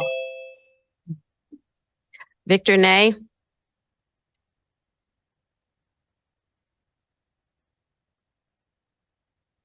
Victor Nay. Somebody's trying to connect in. Elizabeth Hay, Nay. and Carlton Dallas. If I may clarify, so voting yes means that, It's going to go to the next year and not count. And this is the amendment. So the super, You're still going back to the original after this vote. and the original one is, oh, okay, yeah, then no. And you want to try for Mr. Nay again? Mr. Nay, Yes, sorry, I had to change devices. okay. What's the Your motion? vote? On the amendment. On the amendment. The amendment is to change, to make the change for next year, for next school year's evaluation. Yes. Okay. The motion failed, the amended motion failed 181. Okay. Let's go back to the original motion, please.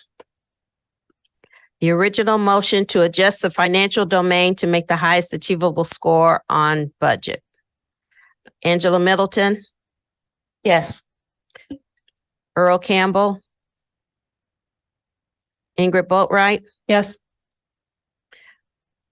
Rachel Winefsky, Abstain. Richard Geyer, Yes. William Smith, No. Chloe Gordon, Yes. Victor Nay, No. Elizabeth Hay, Yes. Carlton Dallas. Yes. The motion passes 7-1. Okay. Your next motion, Ms. Boatright. Okay, so can I just make a little sidebar here since we're going down this rabbit hole anyways?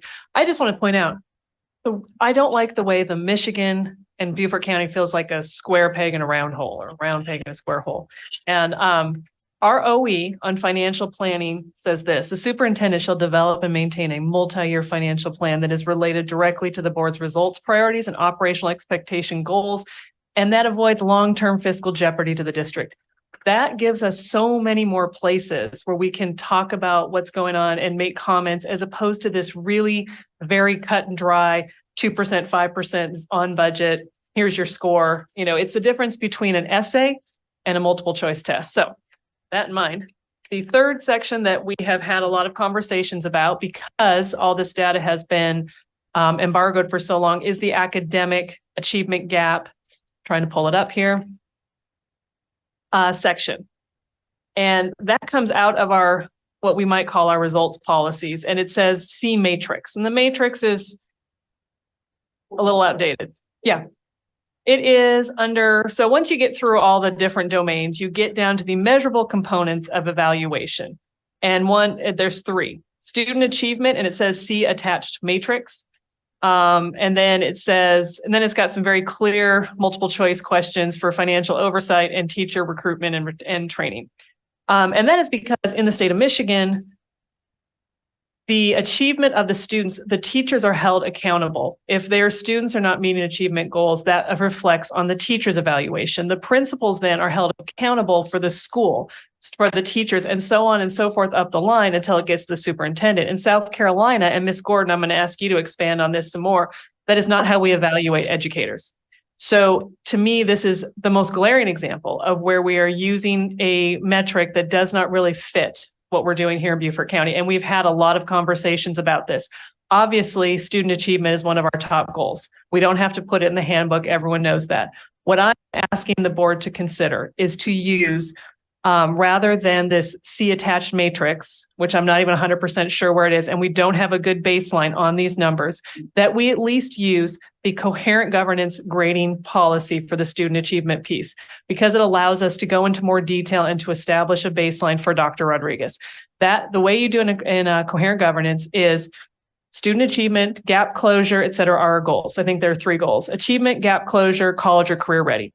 What I would like, because he's had now 3 years during this whole horrible pandemic time and all this embargoed data, to put in a lot of policies that we should start seeing the fruition of. I would like to use making reasonable progress with noted exceptions, meaning that if you could say something like gap closure, making reasonable progress, but here is still a concern, or failing to make reasonable progress. And that we could grade it on that of a 4 being, well, I have to figure out the math. But we could use that instead of the attached matrix, which I don't actually have. So I would like to make a motion that under the superintendent's, hold on, is it academic achievement, student achievement? Yes. Student achievement measurable components, that we use the coherent governance model of reasonable progress with noted exceptions, or failing to make reasonable progress, to evaluate the superintendent in those areas. Sorry, Ron, I couldn't put that. Would you please put it? Motion to under the superintendent's student achievement. Oh. So under the stupid and measurable, hold on, I just had it. Measurable components, that we use the coherent governance model of evaluation. And we can just leave it at that. But just so you guys know, that would involve us looking at in depth at student achievement, which would include looking at the numbers and include looking at the programs and include looking at staff and say, is he making reasonable progress? Reasonable progress with noted exceptions, or failing to make reasonable progress. So again, not looking at changing the goals, not looking at moving the goalposts. I'm looking at using the coherent governance evaluation criteria as opposed to the C attached matrix criteria. Did we use a coherent governance measure? Evaluation tools.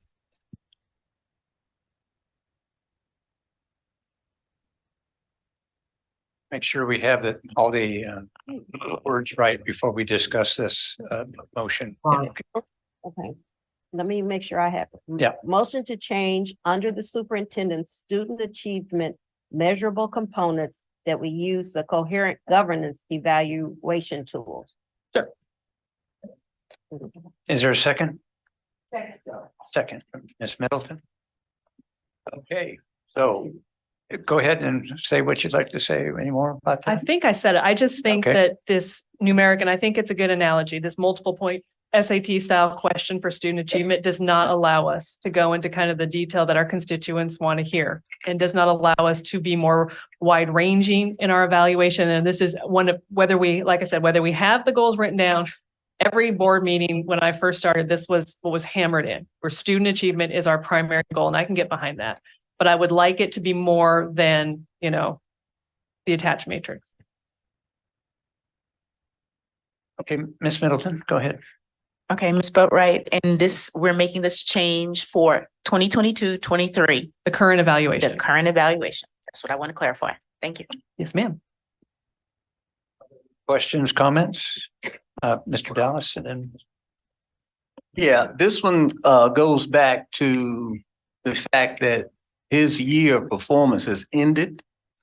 And I think we're talking about changing the grading. That is very problematical for me. I think he's done an excellent job. All the metrics I've seen exceed what would have been judged against the state performance. So I think that what this is saying or informing me is that I think there's an opportunity for an in-depth strategic review of what the metrics should be for 2023-2024. And the ad hoc committee, results committee, would probably be looking at what they're planning and recommending for the upcoming grading period. And I think that would give them plenty of time to actually go in and do that. So Let Mrs. Boatright make a response, and then I'll go to Mr. Smith. I promise you that Chloe and Elizabeth, Miss Gordon, Miss Hay, and I will work hard to making that possible. Again, this goes back to multiple conversations we've had because that data has been embargoed by the state. So we've never established a baseline on which to do the matrix. And that was something that has been discussed multiple times, is that during his tenure as superintendent, which has been predominantly during the pandemic, we've never been able to get good and timely numbers that I feel like we could hang our hat on. So we have talked about this multiple times. Is there a better way to do this? I'm proposing that we sneak a little coherent governance in here, because really, to me, what I want to evaluate the superintendent on is not whether or not, I mean, right now there's so many confounding variables on student test scores and attendance and all these things still coming out of the learning loss from the pandemic. How are we addressing, and that's not even in our evaluation. How are we addressing learning loss? What programs are we putting in place? And so I do think that the coherent governance has a pretty good model for that, which is reasonable progress towards the goal of student achievement gap closure and college and career ready, as opposed to limiting it to the numbers, which I think right now are still fairly murky. I just want to listen to some more. Ms. Gordon, okay. Go ahead. Ms. Gordon, go ahead. Thank you, Mr. Chairman. Just piggybacking on what Ms. Boatright just said, but I would like to hear the superintendent's comments, because we talk about being fair. We talk about being fair in setting his goals and evaluations for him. When I looked at, as Ms. Boatright says, those three components that we're supposed to be looking at, I don't know what I'll be looking at for Dr. Rodriguez, really. What kind of numbers are we looking at for him? We got 3.0, what's 3.0? But I think we need to be fair and make the goals that are attainable, that he's been working on.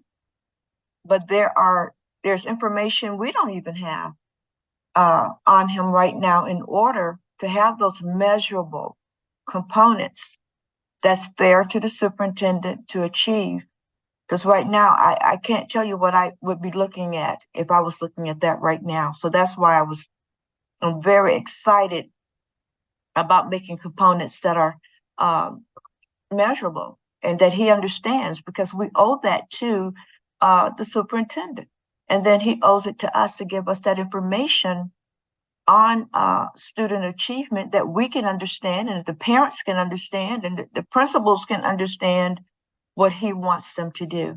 So Dr. Rodriguez, and I'm not trying to put you on the spot, but would the student achievement measurable components be something that you can, I know you're already working on, I know you got your notebook, but that's just a change in words. It's not changing what we want from you, but it's a better understanding of what you need to do for us and for us to get out to our community. Dr. Rodriguez, you want to respond? Yeah, I mean, I think Ms. Boatright captured the issue around this, which is something I've shared with each of you at different times. That is that in South Carolina, in the current evaluation system that the state has, teachers and administrators in the system are not held accountable to the student achievement on the state assessment. right? So the only individual is the furthest one from the classroom in our model, our component here, right? Which means that if you factored in how much time I spend in each classroom in the school district teaching, right? It would be, I go into one classroom a year and teach. And that's just because I should, from my opinion, on one day. That's nothing to compared to what our teachers do every day, you know? So, you know, when you look at the evaluation model, and it's weighting a quarter of the overall evaluation on that, right? That's not to say that I'm not about student achievement. My whole entire career, if you look at my track record, has been about student achievement, but I do come from a system in Florida where student achievement was a part of each individual's evaluation along the chain. It actually wasn't the superintendent's per se. Superintendents were evaluated typically on what kind of programs and initiatives you're bringing in to try to impact that positively, right? And then what's the implementation of those programs and that sort of thing is typically what is done. So I've been saying that since I got here and realized that in the current evaluation, in the state's evaluation system, it's not in there tied specifically to student achievement. And it can't be. It can't be. And the reason it can't be is because the evaluations, Ms. Walton, are due June for educators.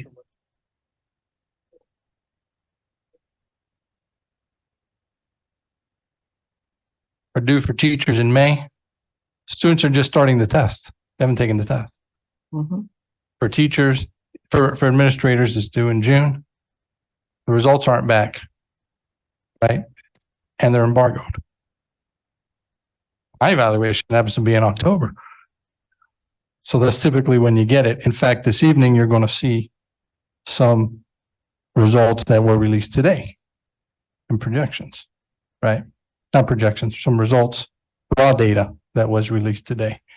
They'll do some work on it in terms of the accountability score and that kind of thing. But you'll see some of that today during the superintendent's report and presentation. So anyway, that's the issue, I think, at hand for me about that issue. Mr. Smith, you were next. You know, I hear what Dr. Rodriguez is saying.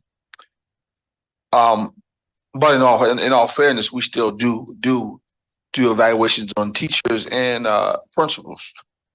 And at the end of the day, you know, I guess principals could kind of say the same thing, that they are kind of as far away from the classes as possible themselves. But at some point in times, if that building is not successful, then something has to change. That should be the district practice. If that the building is not successful, then something from the tops has to happen to make sure that building becomes successful. So when I say that to say we have to start holding accountable the person at the top. And you know, unfortunately, whether you hit the class or not, we still have to be able to answer to constituents what that looked like and how is that being measured, and what measurable marks do we have to go off of? Because, you know, as being elected people, we run into tough conversations, and people. I don't know about anybody else on this board, but people hold my feet to the fire. They expect me to be able to have that conversation with them and be able to have that conversation in length with results and with talk to or with great talking points to be able to tell them why I'm doing what I'm doing. And if we don't put something there, I think it becomes very, very problematic, because from my understanding, we still have teachers that are being put on, or who've been put on improvement plans. So the teachers still can be put on improvement plans, and we are still evaluating principals and teachers, then based to some degree, based off the learning experience that's going on in that building, then how could we not evaluate the superintendent of the learning that's going on in this district? So I mean, I get what you're saying, but I would hate to go out there and people say, well, last night, hey, y'all said y'all didn't want to evaluate the superintendent or anything, learning loss or anything. So hey, next week, tell downtown don't come sit in my class and evaluate me. And so that and I've had that constituents have tell me that. So just to be clear, I didn't think that Ms. Boatwright was proposing nothing at all. I thought she had a different proposal. Yes, absolutely. I think the only thing I would like to change is that rather than using the hard numbers, which we don't currently use, and I think that Dr. Rodriguez made an excellent point. When you're trying to do a job, you are trying to get feedback to know if you're doing a good job, if you need to improve, et cetera, whatever it is. The way we release the data doesn't even give him a fair shot at knowing where this data is that he needs to improve on. So the bottom line is this: we can use the data, but we evaluate him as to whether or not the policies and the budget reflect our value of prioritizing student achievement. Use the numbers, but that's not the only thing we're going to use, because one of the things with this financial achievement piece is the only thing we can use. Can we stick to the educational piece? Because when you say budget and data, you change the whole conversation. No, I'm sorry. Yeah. No, I just misspoke. I meant achievement. Okay, I'm just kidding. okay. The only reason I said is that when you have budget, we want to make sure that the budget priorities are to student achievement. I meant Budget, achievement. Right. All we can use is the numbers, and the numbers are subpar at best because, and I'm a data person, I'm a data scientist. They're not great numbers because they have been messed up with they've been embargoed, they've been turned around. So rather than limiting ourselves to only looking at the numbers, we look at the numbers and then look to see what has the superintendent done that has impacted these numbers. And that's what we evaluate him on. It's going to be more of an essay on our superintendent and his financial piece rather than coloring in the bubble saying that, you hit this thing. But it doesn't mean we don't use the numbers at all. It's just not the only thing we use. Yeah, but once again, that goes back to the same point of what I was saying. If the assistant principal, they're not being evaluating on numbers. The principal is. To some degree, either your school is passing or you're failing or you're doing this or you're doing that. So there's hold on, hear me out. Say Miss Chloe. Right. So with understanding that, if the principal is evaluated on that alone, then the superintendent would fall under the same line of that, because the principal is only a replica of the superintendent, because he's not there and he's only one person. So that's a lineage of him. So I'm a little. And Ms. Gordon, I thought you were so helpful on this piece because I've never been evaluated as an educator. Can you talk about what the South Carolina, because my understanding is the principal is not evaluated solely on gap closure and college and career ready. Can you talk about what that is? You're right. And Dr. Rodriguez can tell you, the principals have different goals when they sit down with the superintendent and they work out the goals for that principal and his or her school. Okay, so those are done, and then the principal will take those goals and objectives and put it to the assistant principal and teachers. But make no mistake, numbers, data. We are a data-driven school. We just don't say, A school did this and B school did that. We put those numbers together. If you look at the achievement of our, celebrating the principal of the year, it wasn't just because she had a school. It's because of all the things that encompass the grading. The gap closure, people, is something. It's just not saying, I'll make up a school. Boatwright School made a 1%, increase. Yay! No, Boatwright School made a 10 point. Well, that's big because she had to touch the male on male, African Americans, SPED. All of those are inclusive and they have different meanings to close gaps. Gaps is, African American students, your Hispanic population, your white on white, and each school's point system is different. And so you're looking at that improvement. So you cannot, with all due respect, Mr. William, lump all of that into the superintendent. And you can't say that the principals are not responsible. That's a whole team, and they're working with the goals that from what we give the superintendent, that he passes on to his principals, and they all have to work together and make this work. So when we put up here an evaluation instrument for him, we need to be specific so that he knows what we want from him. This has nothing to do with the principals. This is about our superintendent. And then once we give him his clear goals, he'll pass that down. And believe it or not, he just doesn't go to just one school. He checks on all his schools. They have a data-driven machine that look at reading, mathematics, mathematics. What I'm saying is, because I can't hear you, is this: we have to be fair to our superintendent so that he knows exactly what it is we want from him in evaluation. I think we're getting hung up on, well, this should have been done. Well, no, the old board didn't do what it was supposed to do. Forget that. Now we are here to fix this now, because you would want it fixed. You would want it fixed so that you can go forward, because you cannot put all of that on Frank when he has so many other people working with him to achieve this goal. But he needs to know what we want from him. And I think that this is what this does, and this helps him to understand.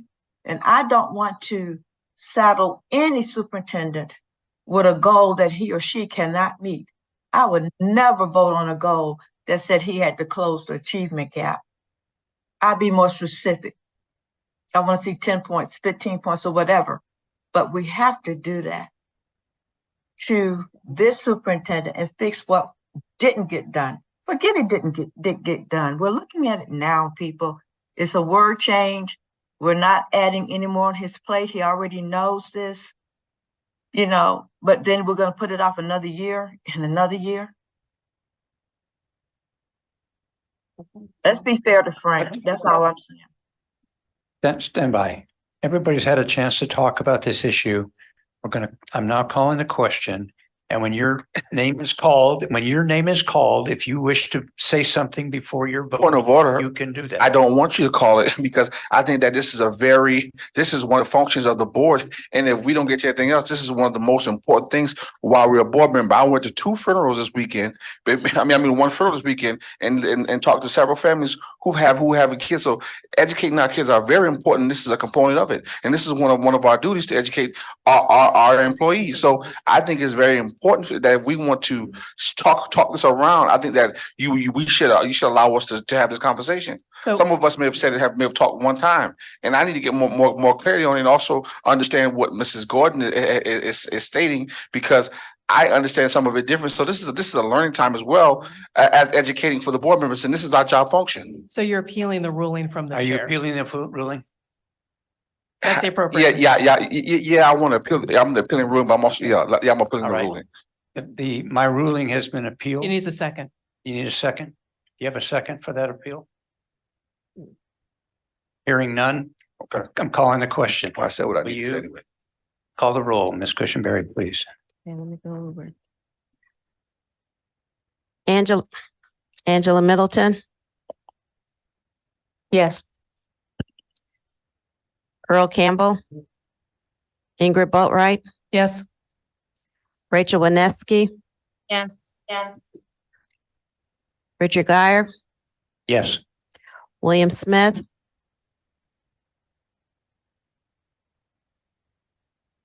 Williams. Yes, I'm trying to, it's been so long, I'm trying to read, thank you, Ms. Cushionberry, but yes. I mean, I talked all day. Chloe Gordon, Yes. Yes. Renee, No. No. Elizabeth Hay, Yes. Yes. Carl Dallas. I'm going to have to vote no. Motion, Because the motion, yes. motion passed 8-2. All right, it's 8 o'clock. We've been at this for 2 hours. I'd like to take a 10-minute recess. We'll start back at 8.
superintendent evaluation of the evaluations committee. I just want to I like to make a motion at this time because I was very uncomfortable making all these decisions based on the superintendent's contract as well as the changes, the evaluation tool being a part of that. That we have our own legal counsel when we go over these types of things. So at this time, I'd like to make a motion that moving forward, that when we go over the superintendent's evaluation, and say the same as his contract, that we have legal counsel. Do you have a second for that motion?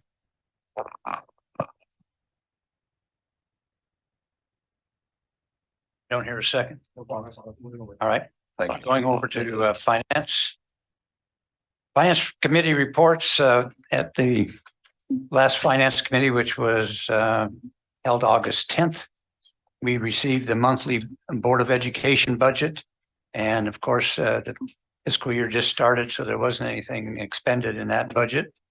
We looked at the $100,000 report for the months of May and June, found some small issues that were clarified at the committee meeting, as well as the transparency reports for the month of May and June. Ms. Denise Matson presented an executive summary for ESSER funds. Can we have this dashboard? Okay, well, we may have to ask for the dashboard in a little bit. Ms. Crosby gave us a report on all the new grants that we received in the 22-23 school year. The total amount of grants that this district received was $898,250.73. That was pretty good. Ms. Crosby and Mr. Brian Nurick, our bond counsel, our financial advisor, presented the debt service millage levy summary report. And Ms. Crosby, would you come up and give that report, please?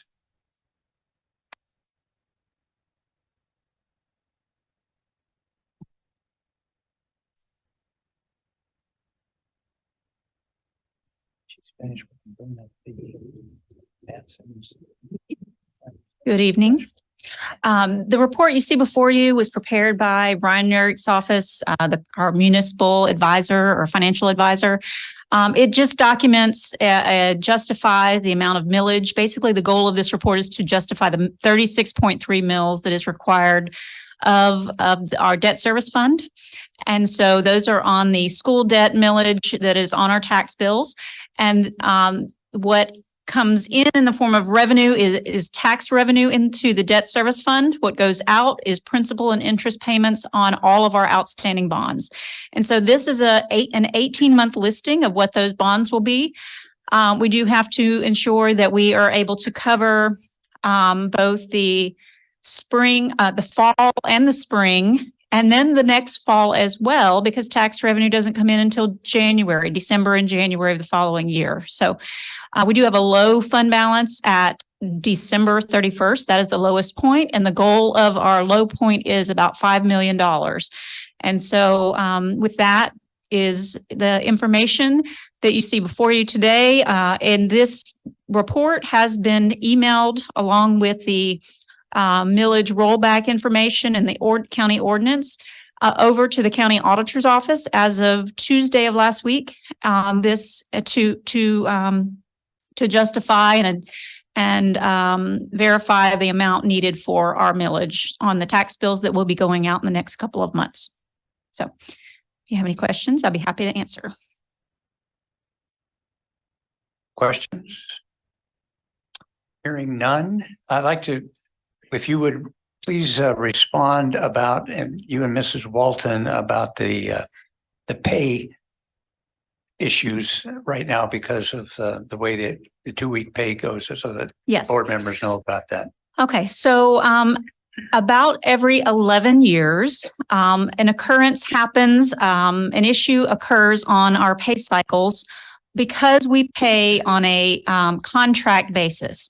So we have employees who work 10 months of the year but are paid over 12 months of the year.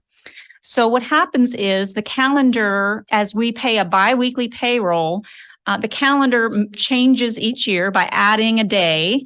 And so over an 11-year period, our employees who are on a 10-month basis or 11-month basis end up being paid before they ever start work.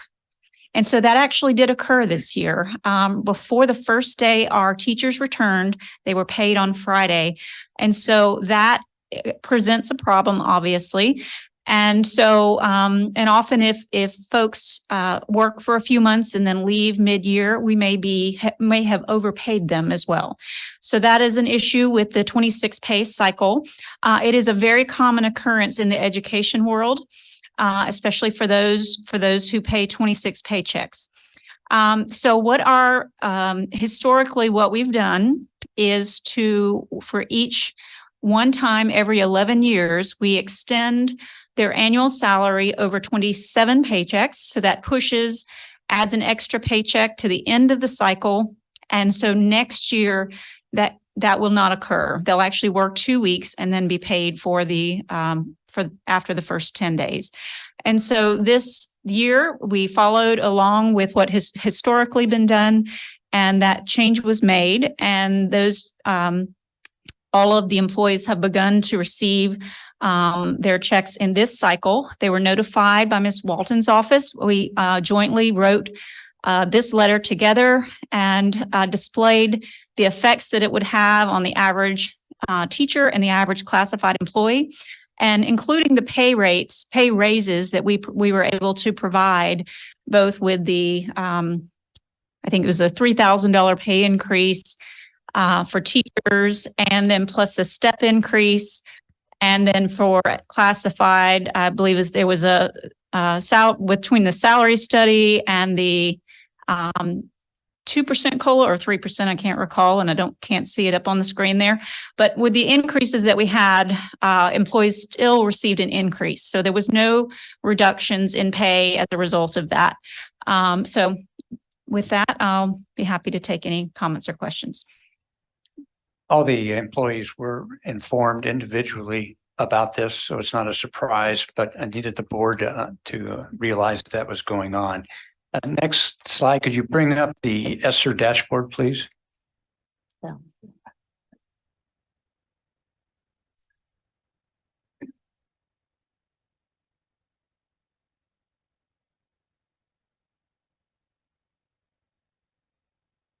Okay, go ahead, Mr. Yes. Presley. So as of, let's see the date of that report. Let's see. As of the most recent report, and that was provided to the Finance Committee in August, early August, we have expended, of the 3 grants from the ESSER funds, we've expended 75% of the $80 million. So we typically spend about $25 million per year, and we are on track to do that. So 100% of ESSER 1 funds have been expended. ESSER 2 is 99.7%, and it's maybe fully expended by now. We just had maybe $10,000 or a very small amount remaining in that grant that will be fully expended by the end of this month, which is when it expires. And then we have ESSER 3. So all funds at this point, all activities and expenditures will be focused in on one grant. So the spending will occur at a faster pace in that one grant as well. So as you can see by our graphic in the far bottom left, we are on track to fully expend those funds. We did expect a little uptick in the summer because of a lot of the summer programs, Summer Institute and that sort of thing. And then it's tapering off and will be relatively level. What you see in the blue is a cash flow analysis, or the quarterly projection of expenditures. Will continue to decline as we go through the remainder of the grant. So we do expect to fully expend this, and we are on track to do that, and are constantly monitoring it basically on a monthly basis. Do want to mention that we have some meetings to discuss ESSER transition. We're calling it, that's my terminology for the meetings that we're going to be having. So we do have a meeting coming up. We have had a series of meetings, working with a facilitator to help us to prioritize, gather data, do some program evaluation sort of things to make some decisions about as we move away from the federal funding. So we're working with, and it won't be a one-man show. It will be a large group of people having conversations and really having some tough decisions to make. So as we move forward. Any questions for Ms. Crosby? I just had one. Yes, go ahead, Dr. Wisniewski. Thank you. Just to confirm, and on that note of program evaluation and the transition for ESSER, I believe I asked a while back, and I just want to make sure it's still the case that any human capital that is employed by the district being paid for through ESSER dollars, that it is in their contract that is a temporary position paid for through ESSER dollars. Is that a correct assessment? Yes, that is my understanding. Thank you, ma'am. Okay. Thank you, Ms. Crosby. The next item on the Finance Committee report is some of how that money was spent. And Mr. Smith asked this to be presented, and Dr. Nakia Campbell presented to the committee information on the Community Engagement Initiative. And she reported that there were 12 active sites, and this initiative has touched nearly 600 students since January 2022. The summer extended learning camp was held July 10th to August 3rd and served 120 students. And we're going to hear more about this during Dr. Rodriguez's presentation on the Community Engagement Initiative. With the end of the report, any questions? Hearing none, seeing none, we're going to the Operations Committee. Dr. Candace Bruder presented the second quarter FOIA report from April to June 2023. Ms. Brandy Major and Mr. Robert Otting provide information on the grounds contracted services. There were some questions about how that was being evaluated and done. A review provided information on the scope of work for contractors and who is responsible for what. Companies had representation in attendance and answered committee members' questions at that meeting. Ms. Brandy Major shared with the committee the maintenance and custodial monthly update, giving us all the initial data that she's been collecting. And Mr. Rob Corbin presented an executive summary for projects through July 1st, 2023. And there is an update on projects available for the full board, if you would like to have that at this time.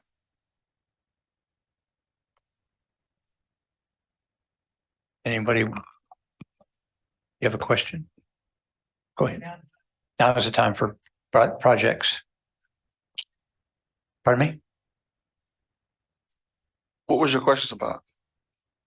I have a question about the FOIA report, and I do have a question about the Hilton Head Middle School cleanup. Yes, we got that coming up. Okay. You want to get the FOIA report, Dr. Bruder? Do you want to answer the question? Oh, sorry.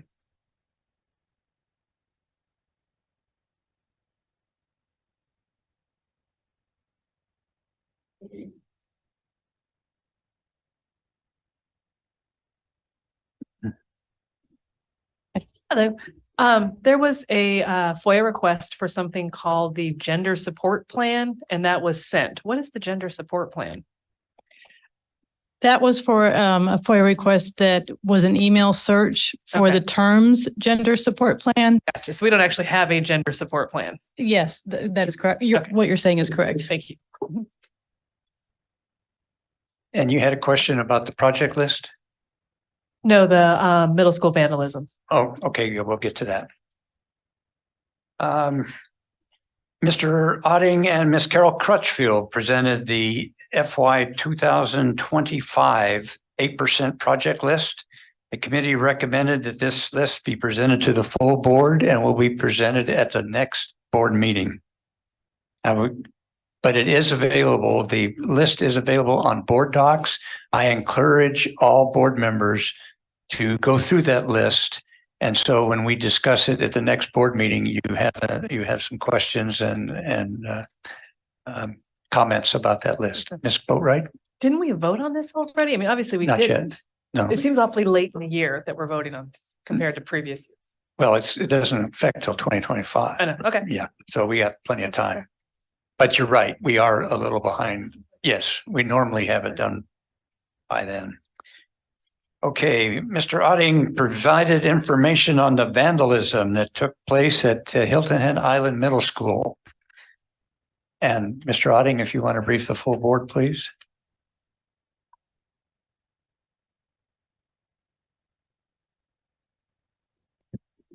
Yes, sir. Well, by this time, I'm sure that most of you have heard about the incident that occurred at Hilton Head Middle School. At the time of the operations committee, we were just in the middle of it and letting the operations committee know about it and what occurred. Basically, fire extinguishers were extinguished throughout the building.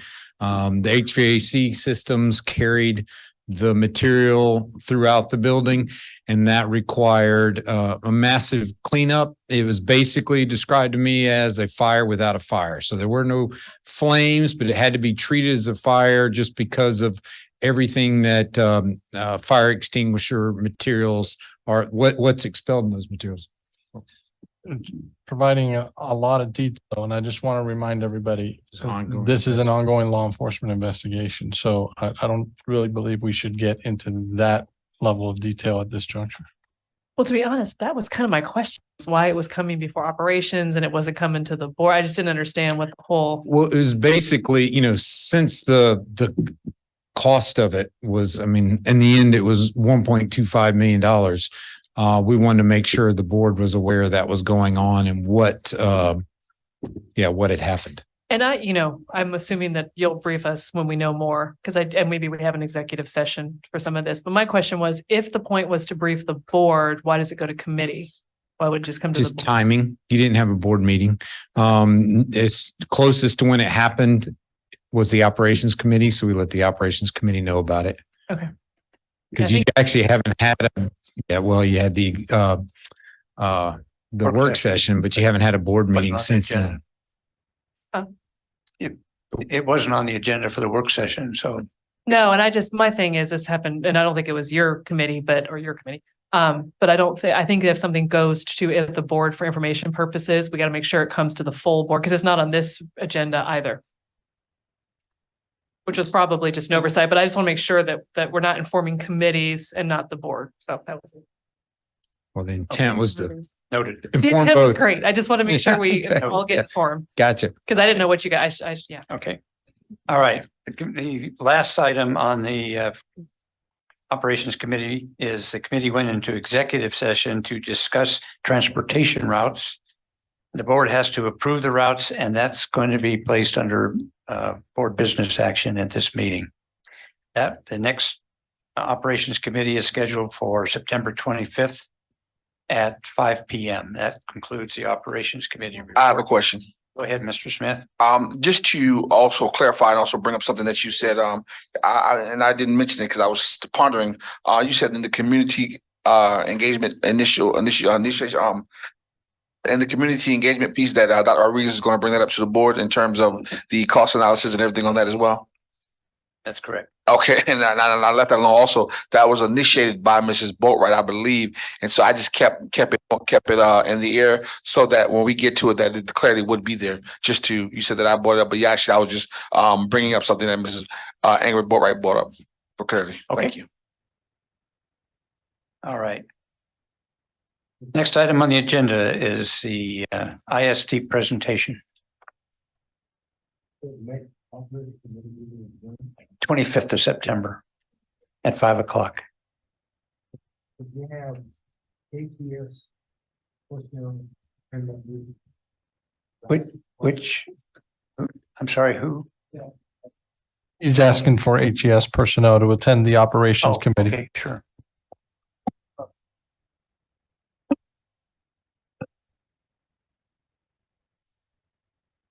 This morning, the State Department of Education released some raw data from the 223 for SC Ready and SC Pass. And so Dr. Stratos has a presentation prepared to share with the board to provide an update. Thank you, Dr. Rodriguez. Good evening, board members. Before we roll into the presentation, I do hope you have the opportunity to look at this month's magazine. Our one and only Ashley Hutchinson is being featured. I do want to put that out there. With that, good evening, Madam Chair. I know she had to sign off this evening, so Vice Chair. Tonight, I am sharing a presentation on the school district's unembargoed SC Ready data. Joining me this evening is Nicholas Flowers, our Director of Accountability, and Ashley Hutchinson, Director of Readiness. SC Ready is a statewide assessment in English language arts and mathematics and is aligned to the South Carolina College and Career Ready standards. It is administered in grades 3 through 8. Additionally, reporting data points will be shared on the SC Pass science, which is administered in grades 4 and 6. As I go forward with this presentation, I want to make note that the state acknowledges the following reporting categories for their state testing: does not meets, approaches, meets, and exceeds. Of these 4 reporting categories, 3 have the potential of earning points for school accountability. Approaches is 1 point, meets is 2 points, exceeds is 3 points. In reality, there's a range of 1 to 3 points awarded for students' proficiency levels. I also want us to keep in mind commentary by the State Superintendent, Ellen Weaver. This data is a tool, not a weapon. Just like a GPS app, it gives a clear picture of where we are on the map so that we know how to plot our course to get where we need to go.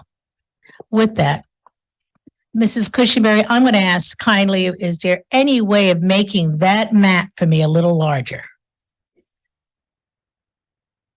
Either that, I'm going to move up closer. No, okay, I will work off my slides. So I want to go through first an overview. We're going to receive information on who we are. I'll provide you information on accountability measures, proficiency measures, academic performance, and there'll be summaries provided. I'd like for you to note that in this agenda, I'm going to walk you through a few points. What I think is important that in this presentation, we capture 2 types of reporting: the raw data and the accountability data points. What Mrs. Cushenberry right now is sharing with you is giving you data points of who we are. We wanted you to have an understanding and our constituents of who we serve in Beaufort County. If we look on the far left, it gives the titles per row. You go to the table on the very bottom, and I have to share, I want to walk you through that you note that we did this quick today, but I want to walk through the first bar just for you to know. Poverty, we serve 39% of our student population are not students of poverty. Are students of poverty, 60% are. Okay, so I just wanted to give you what the keys mean. And I'd like to go to the next slide. I'd like us to take a look at our subgroups and who we serve by grade levels. Again, these data that I'm showing you right now are the accountability grade levels, so they are grades 3 through 8. If you look at the very first row in blue, that is going to represent our students of Native Hawaiian or other Pacific Islanders. That is at 2.5%. The orange are students of color, Black, African American, 28.5%. Are gray, our students are classified as Hispanic, 29.6%. The slight little gold bar, 0.6%, are American Indian or Alaskan natives. And the blue, our overall population is 38.9% white in our tested grades of 3 through 8. If we can go to the next slide, please. Also want us to have an understanding that I've heard a lot of conversation this evening on the pandemic. Pandemic hit in 2019, 2020, and you could go accordingly right straight across. We recognize in 2019, 2020, 82.3% of 4-year-olds qualify for pre-K. That number is pretty constant across the top. But I want you to also recognize that in 2019, 2020, if you were a fourth in pre-K, last year you were a second grader, this year you're a third grader, your accountability clock starts. This is the student population that we've been able to give the most consistency to. They had breaks, but we were able to give them foundation at their knowledge. And I want you to stay with that for a moment as I give you the example again. And think of the students who were kindergarten in 2019, 2020, who last year were third graders in accountability. Now think from another perspective. If I was a fifth grader in 2019, 2020, these students actually had a greater gap and loss of time and impact from educators. Yes, they have the foundational knowledge, but the complexity knowledge that happens as you go up at grade bands, students going higher in a grade level actually had a greater chance of falling backwards at academic achievement. If we go Dr. to, Stratos, can yes, I, sir. just interject?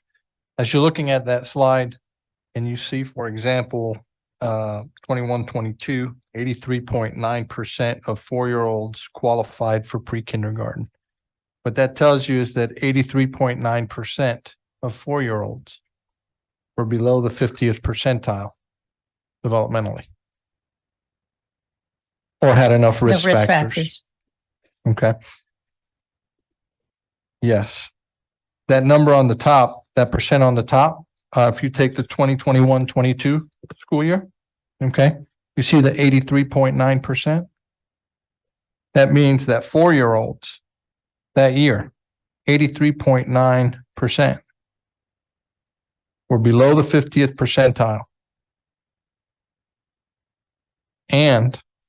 Below the 50th percentile, or had enough risk factors to qualify for pre-K. That's a lot. That's significant. Mr. Smith, of the students who were screened, right? Okay. Yeah. Mr. Dallas? What are some of the risk factors? I have an expert in the room who's going to bring that forward. And Ms. In your Ashley. magazine. In the State Department of Education identifies several risk factors. It could be free and reduced lunch, Medicaid, single parent literacy level of the mother and the father, no prior preschool. It's a list of about 10 to 15 different indicators, multi-language learner, social emotional development at the time of the screening, outside therapy, whether you're in early intervention or not in early intervention. So it's about, I can provide that to the board so that they know, but it's a list of about 10 to 15. And Mr. Dallas, we can provide that on one of your requests for the intensive review. That's going to be part of that package, sir. Mr. Smith, you have another question? Yes, sir. Also, in the essence of that, what is the screening process look like, and who comes up with that screening process? That's actually because that's a key point as well. Ms. Ashley. Yeah. So part of, and in the article today, we talk a little bit about what our screening process looks like. So it's a comprehensive screening process. We look at language, cognitive and motor, as well as social, emotional, and self-help skills. We also do a hearing and vision check for children during those screenings.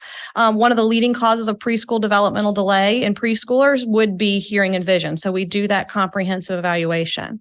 We look at the developmental score, which is, we use the DIAL-4, which is from Pearson. And it's also named as the state readiness, one of the state readiness assessments to qualify children for pre-kindergarten.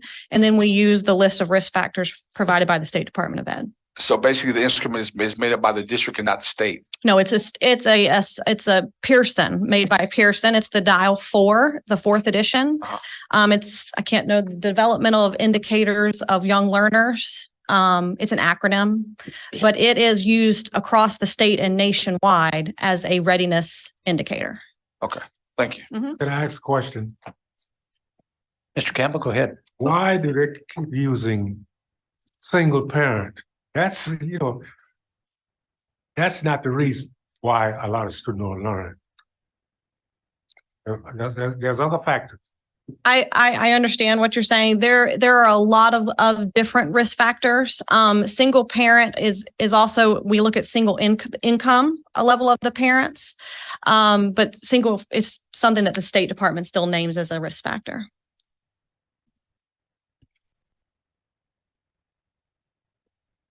If we look at slide 6,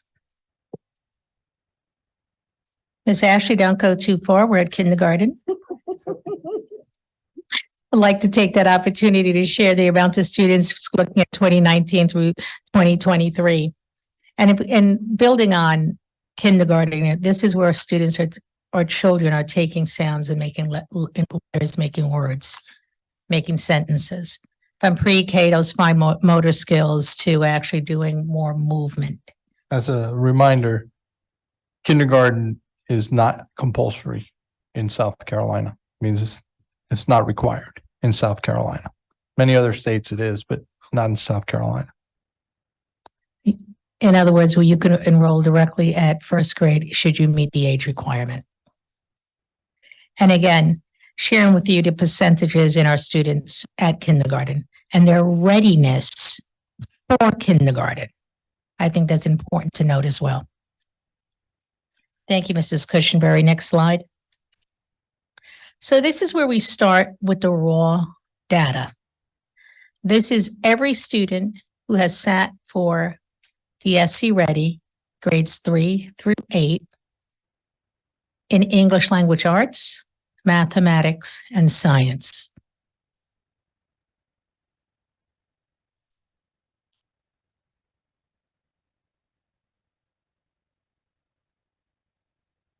As we go to slide 8, we take another dive a little deeper, looking at our subgroups, giving you an opportunity to look at comparative subgroup data points.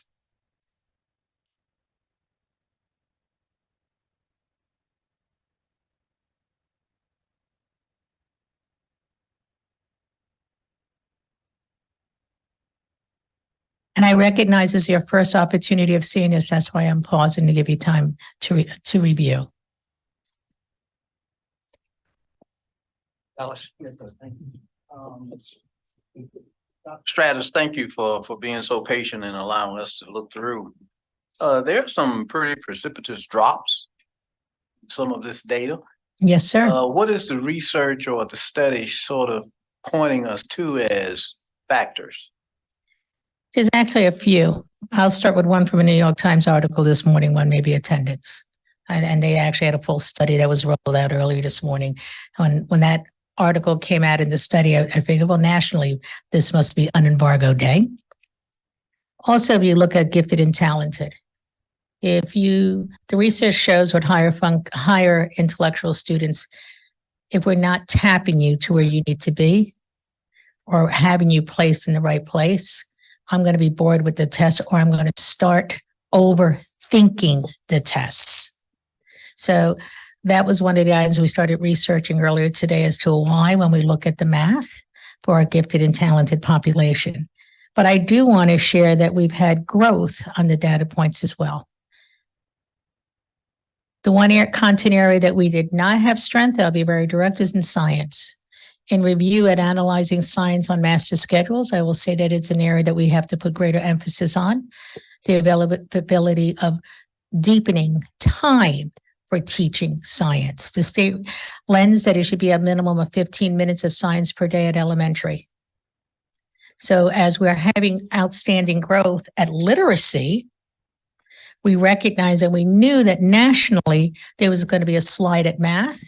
And we know that we've held our own at math. We didn't have the growth in math as we had in ELA. But at that, I believe when doing analysis of the amount of instructional time, that was at the loss of another content area. I think when you're looking at your ELA data, one is showing you that the district has scored the highest that it's ever scored in the state assessment, and that it continued to grow and move forward in every grade level, and I believe at every subgroup in ELA. When you look at your math data, I believe that on the math data, it essentially is flat, Yes. holding steady, right? But certainly science was hit pretty hard. And math was initially hit hard in the pandemic, right?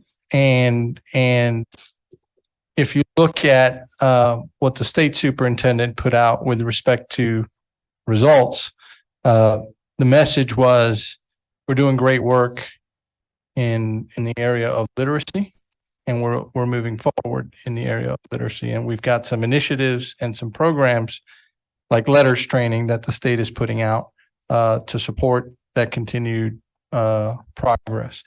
If you look at math, she basically says it's clear that we have work to do. And if you look at science, it's not really addressed, because that's one of the things you're seeing statewide around science. There's an impact there. But essentially, in terms of math, they're saying it's holding steady and clearly a place that new initiatives need to come forward. So we have slide 9, please.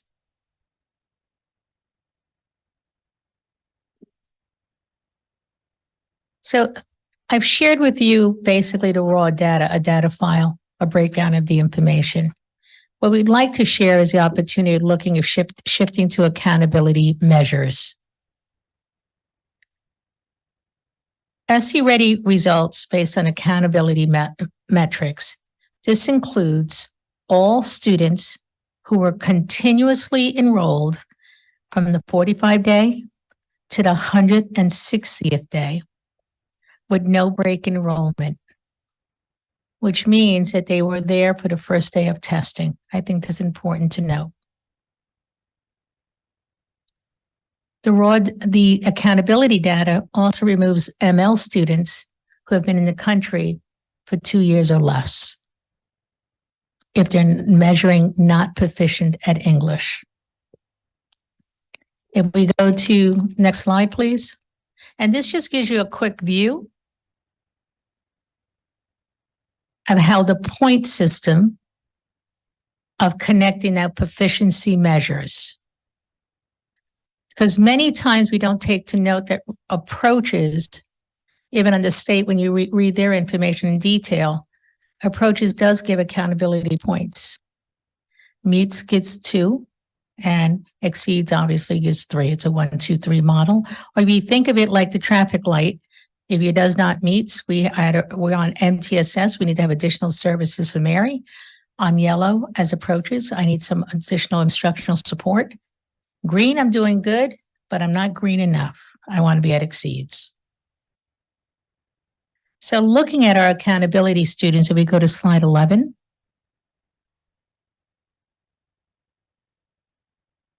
This is sharing with you approaches, meets and exceeds measures of proficiency of students respectively for each school.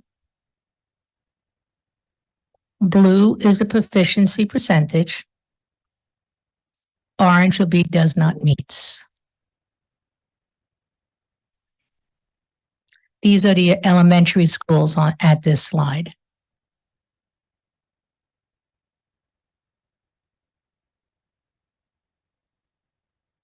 One of the old tricks to do is just draw a line straight down at the 50-yard line. And it gives you a quick view of how schools are performing. If we go to middle school, please, thank you. English language arts follows the same model. Blue, proficient. Orange, not proficient.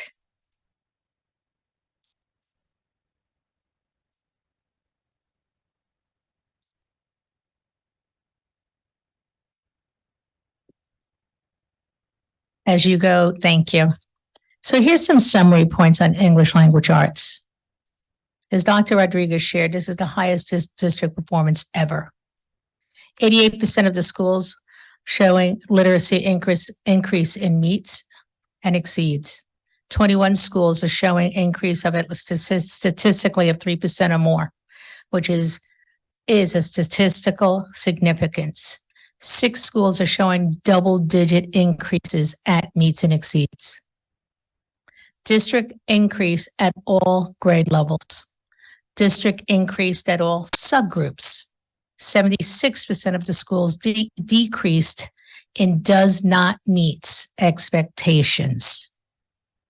78.2% of the schools are proficient in when we use the measure approaches, meets, and exceeds. Slide 14. Thank you.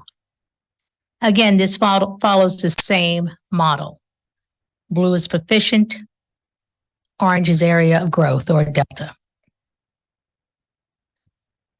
Our schools are listed on the x-axis, so you can go straight across and identify. If you want to look at the bottom and just do a 50% line straight down in your paper. And you can see the highest achievers, you could see areas of improvement. I do not want you not to realize, if you go earlier in the presentation, schools that are not showing a great amount of blue actually had significant growth this past year. I think that is important to share.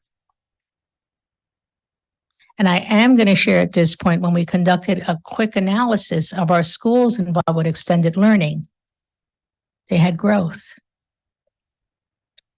We had beautiful movement in our subgroups in these campuses.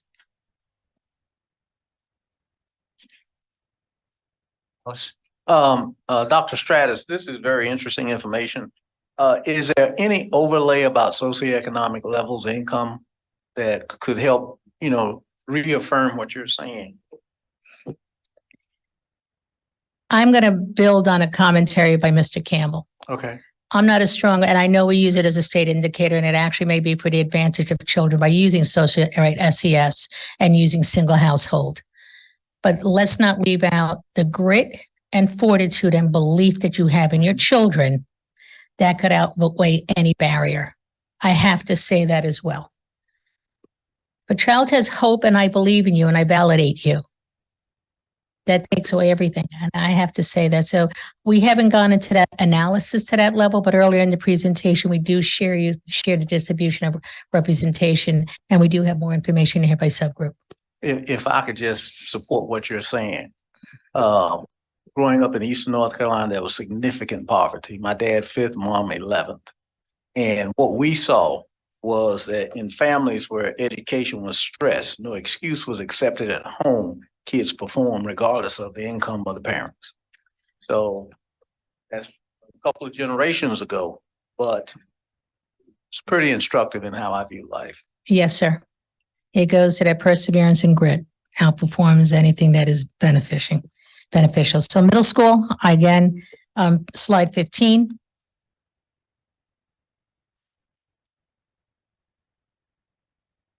And science for elementary.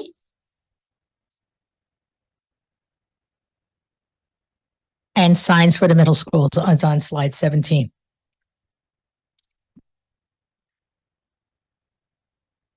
So we could look at slide 18, gives us a summary. In this, we combine math and science. Yes, sir. Yes, sir. Dr. Scruggs, just listening, I'll try to hold my questions to the end of your analysis.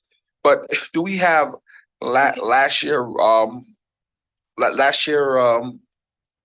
analysis and this PowerPoint and anywhere so where we're going to compare these what we've been given today, because do have some concerns, and then I'm also hoping that this is not the only time that we're going to go over this, being that we just got this today as a board, and I haven't had time to digest this, and yeah, and I do, I would like to be able to understand and process this, even though we're going over it tonight.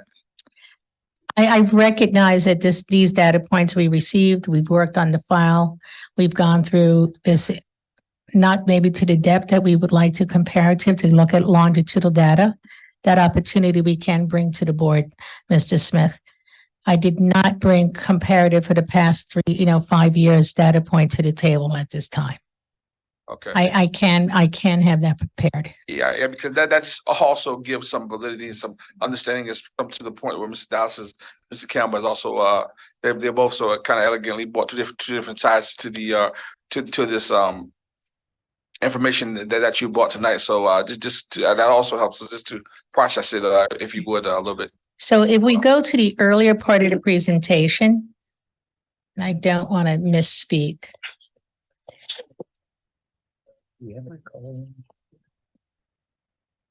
The comparative data, we go back to slide 8, slide 7, and I apologize, I'm going backwards. It gives you a 2-year analysis of comparative. I didn't go back in like the 2019 comparative, sir. So at this time, I only have a 2-year comparative being provided, Right. but not a longitudinal. Right. And also on slide 6, I mean on slide 5, I noticed that you gave us for the 4-year-olds, you gave us a basically a percentile on where they were into what the lower percentile is. I know she gave us that on the 4-year-olds, but I would also like to see that as well on the just for consistency as well for the kindergartens, because they they're in our district, they go up and they come down as well. I just would like to have an analysis on them as well, and understanding where they are in terms of a year as well. So if we look at slide 6. Yes, sir. You were talking about slide 5, I think, when you were talking about the early childhood into pre-K. Right. That bottom number, that 51% on that first one. It's the lowest Right. 25. So that is 51% of those that were screened were below the 25th percentile. Right. So the top number is below the 50th percentile. Right. And the percent of the students below the 50th percentile. Right. And the bottom number is the 51% in this case, below the 25th percentile. Right. And I was asking for that. And what I'm saying is that I like that same information for the for the kindergartens.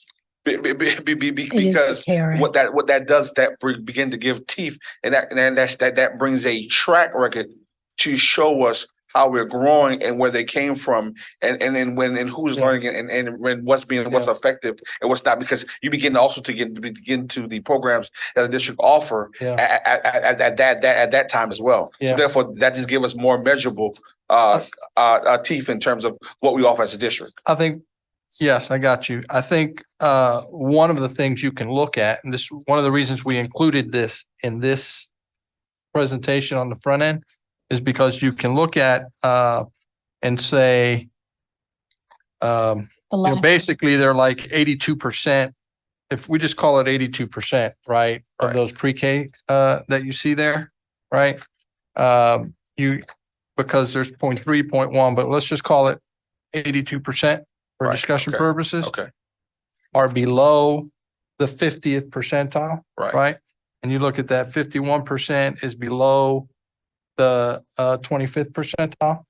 When you turn around and you look at slide 7. slide 7, right?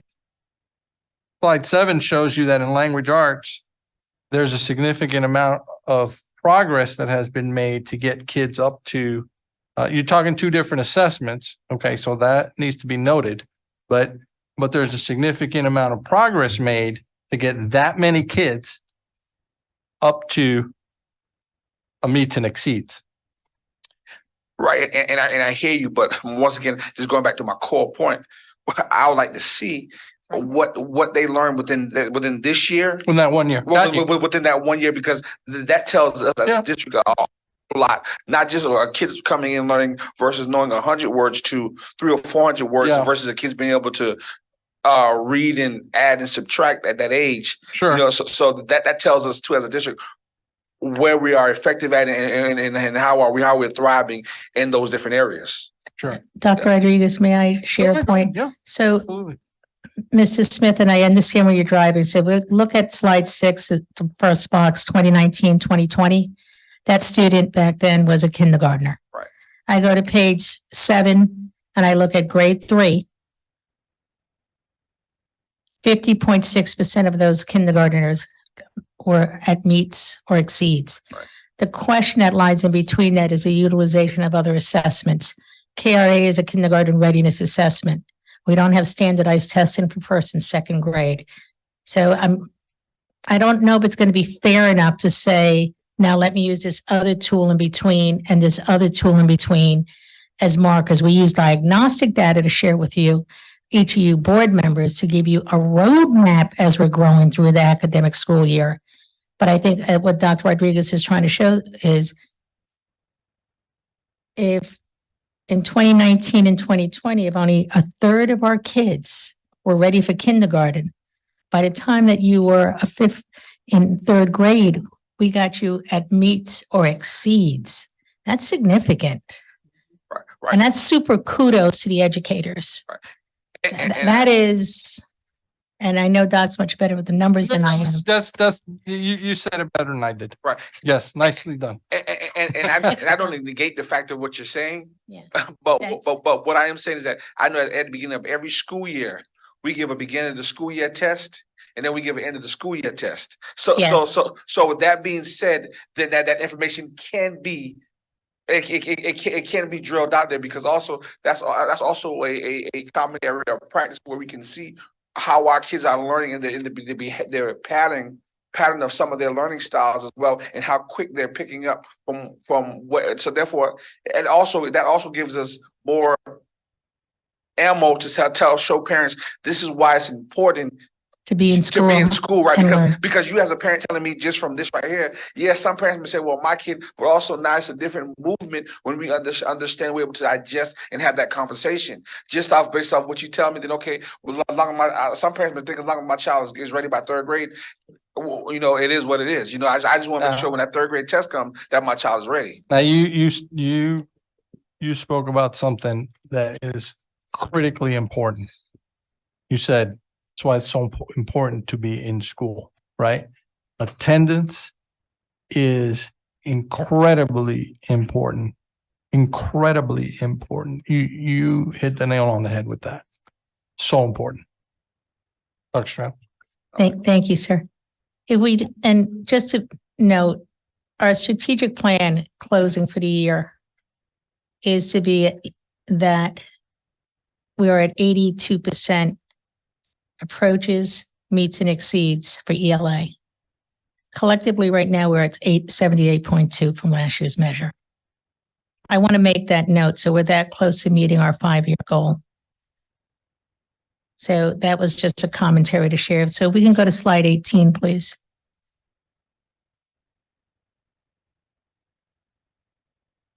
So this is providing a quick summary once again for the tables that you had prior. So the district held a study in math, as we shared with you. 64% of the students show math increase. 8 schools showing a 3% increase or more for math. Again, that is a statistically significant. 2 schools showing double-digit increase for meets, exceeds within math. District increased within math for grades 3 and 4. 50% of the schools decreased, does not meet expectations. In other words, as does not meets goes down, approaches and exceeds and meets and exceeds goes up. It's a seesaw. The fulcrum actually is the teaching, but we'll go into that another time. 69% of the students are proficient, approaches, meets or exceeds for math. So we still have growth here to meet that goal of 82% at the end of this year. Science is 44.2 proficiency. 65.7% of students scored approaches, meets and exceeds. Again, I share that because that approaches is still an accountability point area. Slide 19, you see the information by subgroups.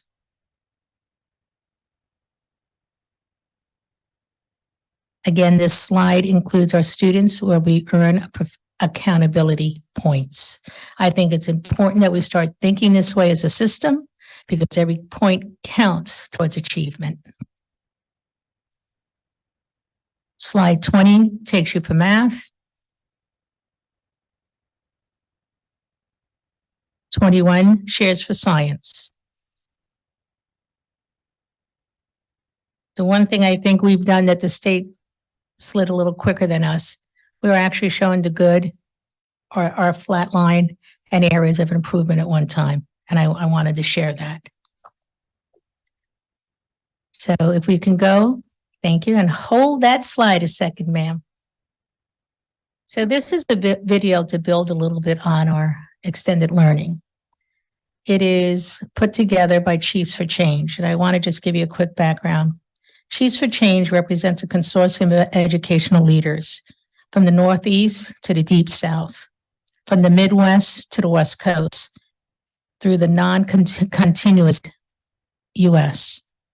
The organization's core vision is to serve students and schools at how to serve our learning communities across the nation. As the organization heard of the work of BCSD extended learning sites, they reached out to our superintendent, Dr. Rodriguez, and visited our programs.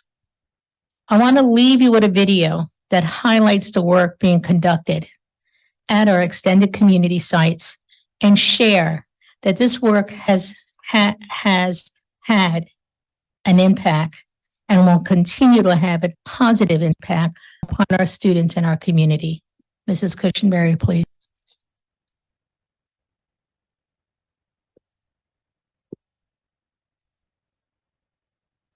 My grandfather always told me, education is the one thing nobody can ever take away from you. The mindset at Mount Carmel is we can do anything when it involves our children. My grandma Maddie. What is closest to our heart moves us. Don't you answer me with her. You can't do it alone as a school district. You have them for 7 hours a day. We add an extra 2 or 3 hours with our extended learning sites through these ecumenical partnerships. I have a responsibility to the community and to God to be involved. It's like similar to school, but it's just like in the church. We hire retired educators. 8 legs for each spider. We're coming out of the pandemic and the children are behind. And I think this would help them to understand certain skills that maybe they did not master. And what did Grandma do? We look very closely at what our data is telling us, and then we provide that information to the individual sites so they can be purposeful with the children while they have them here. This is a real partnership. I'm up here. What we're seeing is an increase in proficiency. We're seeing 12%, 15% in literacy. In schools that are in areas where these programs are clearly established. So how many all together? 18. And our students have scored the highest in school district history on the state assessment. Second, in math, we were heavily impacted by the pandemic as schools across the nation were, and we're seeing growth in math. I am driven to tears because it reinforces my belief that our children are as intelligent as any group of children in this nation. I believe that with everything that is in me. I believe it. Never underestimate what a few committed people who share a passion for making a difference in kids' lives can do.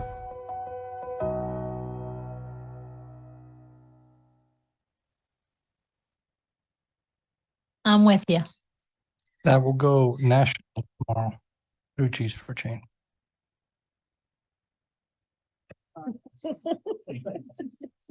Well, may I, sir?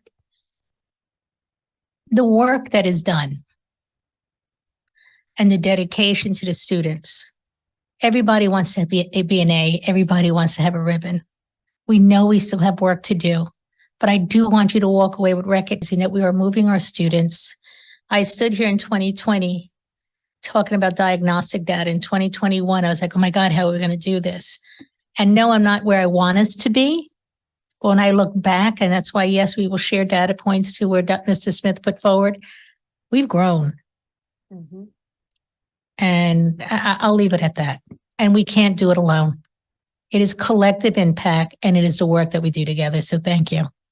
September 21st. Yes. I've been asked on September 21st to go to Capitol Hill and talk about this initiative and the impact that it's having in terms of students and the community. Because there's a effort through Cheese for Change to connect with policymakers and legislators at the national level to suggest the funding that was provided to schools. There are examples of excellence that can be replicated, but there's that funding needed to keep those kinds of things going. And so it's an effort to highlight great initiatives and great programs that they've found across the country and share it with policymakers and legislators at the national level. Alice. Yes, I've spent some time, excuse me, with the ISD group, and I've been very impressed by the passion and commitment that you and your team have towards the kids. I've also been very impressed by, as I go from schools, various schools, the passion and commitment of the educators themselves. Yes. I guess what I am so elated about this Chiefs for Change, because I think the real sweet spot left to be magnified is the community's impact in getting kids out of the starting blocks very early on. So I think from a community perspective, anything that can be done to support the school district and carrying that message, extremely strategically important. And I know there are a lot of people out there. I had a conversation this morning with a gentleman who's a business owner, and he was talking about the culture. And I think if we look at the culture, we see that there's some opportunity to view in those young kids what is possible. They see what the challenges are in life, but helping them understand, man, you can do it and will do it, right? Ms. Boatwright. This is where I ask questions about the community engagement piece, right? Okay, so I love the community engagement piece. My frustration with the community engagement piece is that we're not scaling it out into the rest of the county. I don't know when we're going to start doing that, but I know I'm in the nonprofit area. There are lots of people in Bluffton and in Okatee and on Hilton Head that would love to partner with the school district, and they'd love to offer these same things, these same small family. We have a lot of big nonprofits, and so everyone knows I'm on the board of Boys and Girls Club. That's a big, successful program, but these small, whether they're faith-based or in a church or in a community center, I think could be really impactful. And I think people would really like to see them moving into other areas. Yeah, I think we currently have 12. We've got, I think we have 2 on Hilton Head, and you have in Bluffton as well, right? Yes, sir. We have one in But- Bluffton. Yes. Compared to, there's just, in other words, it's a great idea. Let's do it with more kids. The second thing with this community engagement, which I love, because I do feel like one of the biggest things from the pandemic was that the community got shut out of education. Right. And it's been going on for a while, because I think that the whole security of the school, when you go to your kid's school, you might as well be going to prison. You put your thing under like the little thing and they take your picture and they label, it has kept the community. And I think what I sense is that the community would love to get involved and they'd love to all hands on deck and they'd love to help, but they need a little bit, we need to grow this model out into the rest of the community. The other thing is focusing very much on young children is phenomenal, obviously, to have an impact on the scores. But one area that I think is so it seems like once kids get to high school, we kind of figure they're done. They are who they're going to be. Teenagers need to have that same sense of community. They need to know that people care about them after school. A lot of them have, and we're talking about this, sports, jobs, art programs. But I think also making spaces where middle school or maybe some of the early high school kids also can go, and it may not be as focused on the academics, but maybe more on civics and so, different things that are, becoming a citizen of the county. So strongly in favor and think it's phenomenal, really looking to hear how we're going to grow it into these other areas. Ladies and gentlemen, it's almost 9:15 and we still have more actions to go. So we need a motion to extend or to postpone until tomorrow. So do I hear a motion? Motion to extend by Mr. And I second that motion. And seconded by Mr. Smith. Any discussion? Yes, I'd like to discuss. Yes, go ahead. I would say that I've mentioned the length of our meetings before, and I've always gotten return comments from other board members. But I would say that among other things, but not limited to, we're elected to present, develop, vote on policy in a manner that represents the majority of our constituents. And I agree with our fellow board members that that does not have a time limit. I get that. It takes as long as it takes to do these things. However, I was not elected to attend unnecessarily long minutes where we ignore or pick and choose Robert's Rules of Orders procedures that lengthen our meetings. I would say that I was not maybe elected to listen to board members who don't do the pre-reads and then ask questions of our presenters where that information is clearly stated in the pre-reads, sometimes as many as 4 days in advance. I would say that we were not elected to listen to people that may be late to meetings and then ask questions from the presenters of information that was presented when they weren't there at the meeting. I would say we were not elected to listen to presenters that read word for word off of these PowerPoint presentations, again, that were presented or left for us to read 4 days as much in advance. And I would also say that we were not necessarily elected to listen to committee chairs have presenters present all their material twice, once for the committee and once for the full board. So I think we are, in fact, wasting a lot of our time. And I am not going to, from this point forward, I'm never going to vote to extend our meetings ever again. Thank you. Any other discussion? Mr. I would just like to respond to the gentleman's part. When you get elected to the school board, a lot of folks don't really understand what it takes to be a school board member.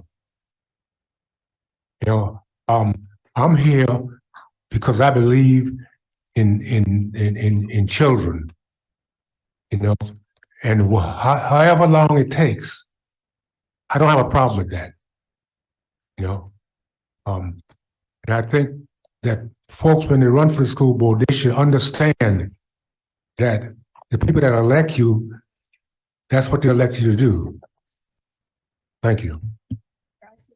Mr. Smith? And I would say that I definitely agree with what Mr. Campbell just said.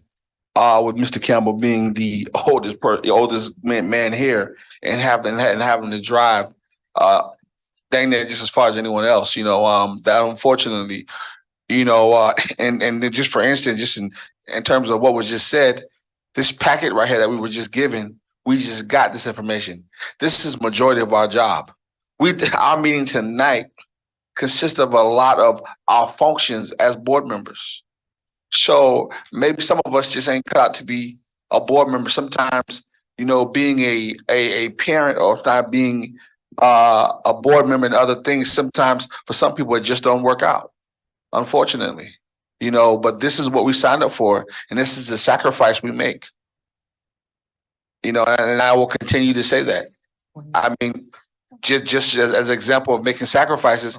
Heck, I missed last May, just last year. I missed my nephew graduated from high school. Never do that again. But that's the blood, sweat, and tears and sacrifice that some of us make to be board members, and that's what we signed up for. But thank you too for hearing how you definitely feel as our colleague. But moving forward, that's still my stance. Thank you. Any other questions, comments, Ms. Boatright? I don't want to veer to this conversation right now, except to say that I agree with Mr. Nay on a lot of those points, because yes, we're here for the kids, but there is a lot of data that meetings that go over 2 hours, which most school boards do not do. If you look throughout the state, effective is an immediate drop in efficacy. So I don't think necessarily we're being more effective, but I don't want to get it. But I also point out to Mr. Nay, if we vote no to extend the meeting, we have to come back tomorrow. I just want to point this critical part out to our board members. You know, we all have to understand too that some people, and I'm not throwing no saying, this is honest to God. Some people learn different than others. We get up here and we talk about all this data tonight and about all this about the beginning. There's a reason why the district gives the beginning of the year testing and the end of the year testing. Everyone learns different. Sometimes it may take 2 or 3 times for you to hear it and understand it. Just to go back to the conversation we were having earlier tonight about the superintendent's evaluation. Sometimes how you perceive things, I may not understand it, because there was a time tonight when just right here where Mrs. Ms. Middleton broke something down to me. So there may be times where some of us learn different, and sometimes they may take for a person to visually talk to us and tell us something. Tonight in executive session, one board member said, "Hey, look here, you gave me this document, but I need to see it drawn out." So take that into consideration when you start saying that you want to be into 1 or 2 hour board meetings. Some of us learn differently, and for me, I do. I definitely learn differently. Thank you. Okay, I'd like to call the question. Let's call the question. Ms. Cushionberry, will you call the roll, please? Angela Middleton. Yes. Earl Campbell. Ingrid Boatright. Yes. Rachel Wineski, I think she is left. Richard Geyer. Yes. William Smith. Yes. Chloe Gordon. Chloe Gordon. Your mic's not on, Ms. Gordon, if you're saying something. Are you nodding yes? Yes, yes. Oh, thank you. Victor Nay. No. Elizabeth Hay. Abstain. Carlton Dallas. Motion passed. Motion passes. Do you have anything further from ISD? All right. Next, we are into board business action and Actually, I do have a question concerning this packet right here. All right. Is it, Go ahead. Yeah, ISD, yeah. I'm on the 14th, yeah.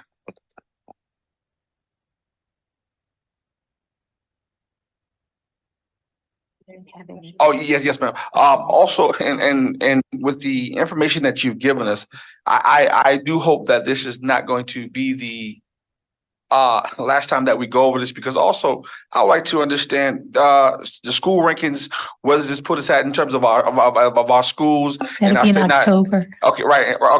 And okay, because I mean, this is a lot of information to digest, to understand and process it. And this is what people ask me in the community. I would like to be able to be a good steward of the people's trust. So, Dr. Rodriguez, that information will be available in October. So if it's the purview of the board, we could have. Yeah, I believe that at the moment that is a stage plan is October. So. Yes, sir. But in terms of October, how will we proceed to go back over some of this information after we? Yeah. Okay, so basically October is when we'll be. Yeah, because what's going to happen is this is just raw data, right? Right. So now what the state does is the state will look at that and transfer that into accountability. To the okay. rankings. And what you're asking about. So what you're asking about really isn't going to come out until October. Thank you. All right. Thank you, sir. Thank you. All right. The first item on the board business action. Hello. So, I don't know if, well, Dr. Rodriguez has stepped away, but let me give some background information. Oh, you want to talk about? Yes, please talk about, the First Steps Partnership Board. Are you aware? Who's aware of that? Yeah, so First Steps Partnership, we have somebody that has a seat at that table. Ashley Hutchinson has been at that table and come on in. Come on in. And so I have to sign that, and then I think it comes to the board for approval. Yes. Right. So we, the way it's been in the past is that Dr. Rodriguez appoints someone from the district or himself to as a board appointed seat to the First Steps board. Now that Governor McMaster has identified First Steps as their own entity, so they'll be their own 501c3. We have to go through this process to just show that the school board knows who will be sitting on the First Steps board. We still have an appointed seat. You just have to vote on the person that you're okay, with sitting, who is going to sit in that seat. So much. So, Sir Vice Chair, I move that the Board of Education appoint Rebecca Stemple, Coordinator of Early Childhood and Parenting Education, to the Beaufort County First Steps Local Partnership Board. Seconded. A second. Okay. So I think let's Ms. see. Gordon, I heard Ms. Gordon say second. So let's go ahead and have her be the second, please. It's been moved and seconded. Is there any discussion on this motion?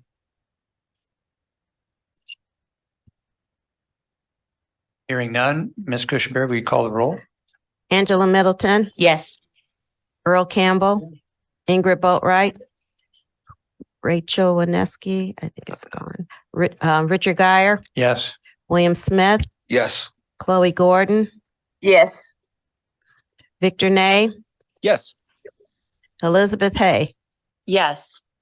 Carlton Dallas. Motion carries. Okay, the next thing that we're going to vote on is the annual bus route. So we have some information about that. Yes, you'll find in your packets, or in board docs, the routes for the start of the year. These are required by the state in order to figure out the number of buses each district needs. I have to thank Dr. Wosniewski for bringing this to our attention, because we have not done this in years past. But there is a requirement that the board approve the bus routes.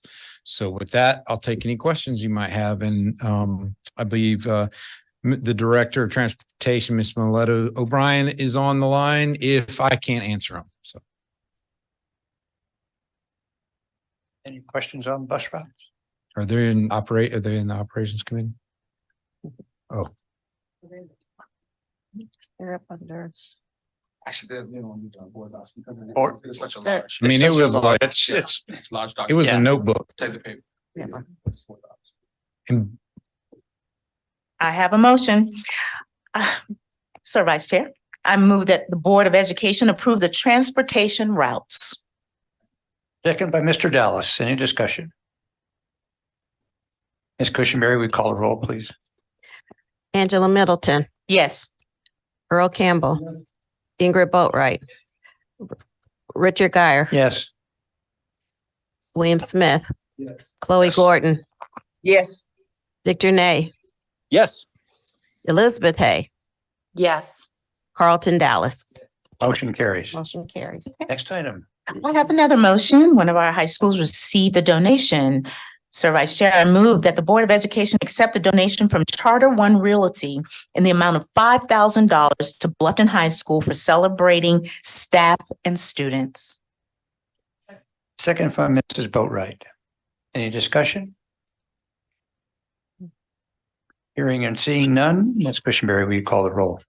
Give me a second. I know I'm going too fast. The computer doesn't move quite as fast as we do.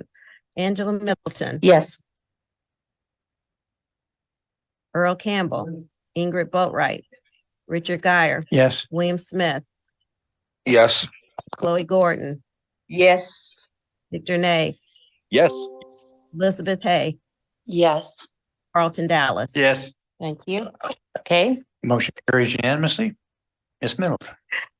The last thing is our annual work plan. In your folders, you have a copy of the annual work plan. And we have to approve that every year. So are there any questions about the annual work plan? Ms. Boatright?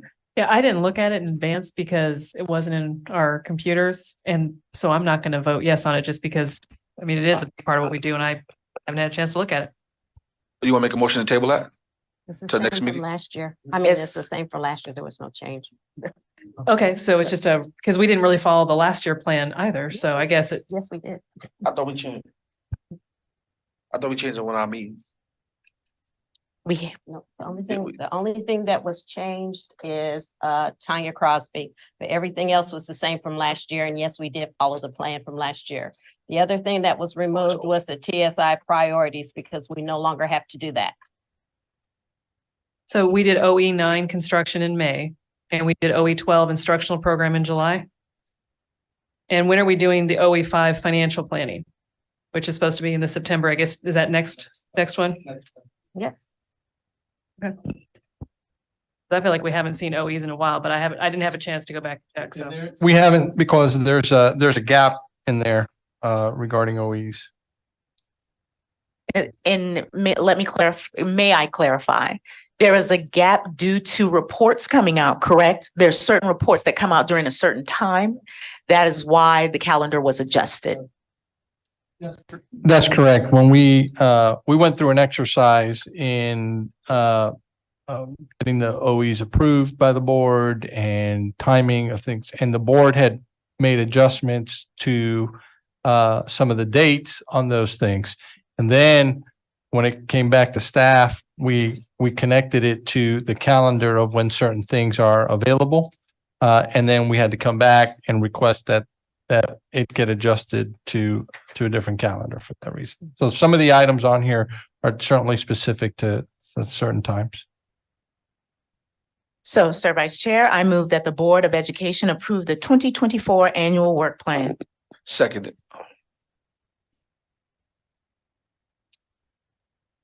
It's been moved and seconded. Any discussion? Hearing none, seeing none. Ms. Cushmanberry, we call the roll. Angela Middleton, Yes. Earl Campbell, Ingrid Boatright, No, Richard Geyer, Yes. William Smith, Yes. Chloe Gordon, Yes. Yes. Victor. I got it. I'm sorry. Victor Nay, Yes. Elizabeth Hay, Yes. Carlton Dallas. Motion carries. Next item on the agenda is on the consent agenda, and the agenda says that each set of meeting minutes will be voted on individually. So do I have a motion to accept the August 1st, 2023 board meeting minutes? So moved. Second? Second by Mr. Dallas. Any discussion? Hearing none, seeing none. Ms. Cushmanberry, call the roll. I'm catching up.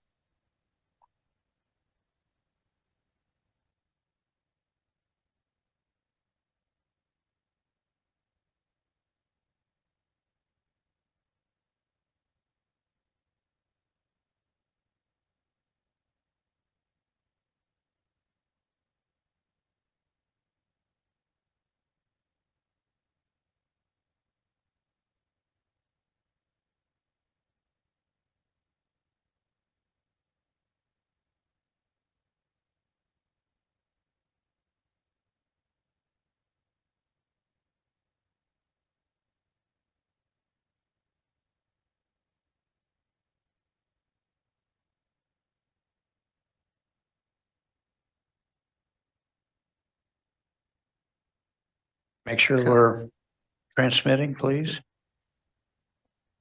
Can you hear us now? Elizabeth? Yes, it's back. Okay, thank you. Okay. I'm sorry. Chloe Gordon, Yes. Victor Nay, Yes. Elizabeth Hay, Yes. Carlton Dallas. Motion carries. Thank you.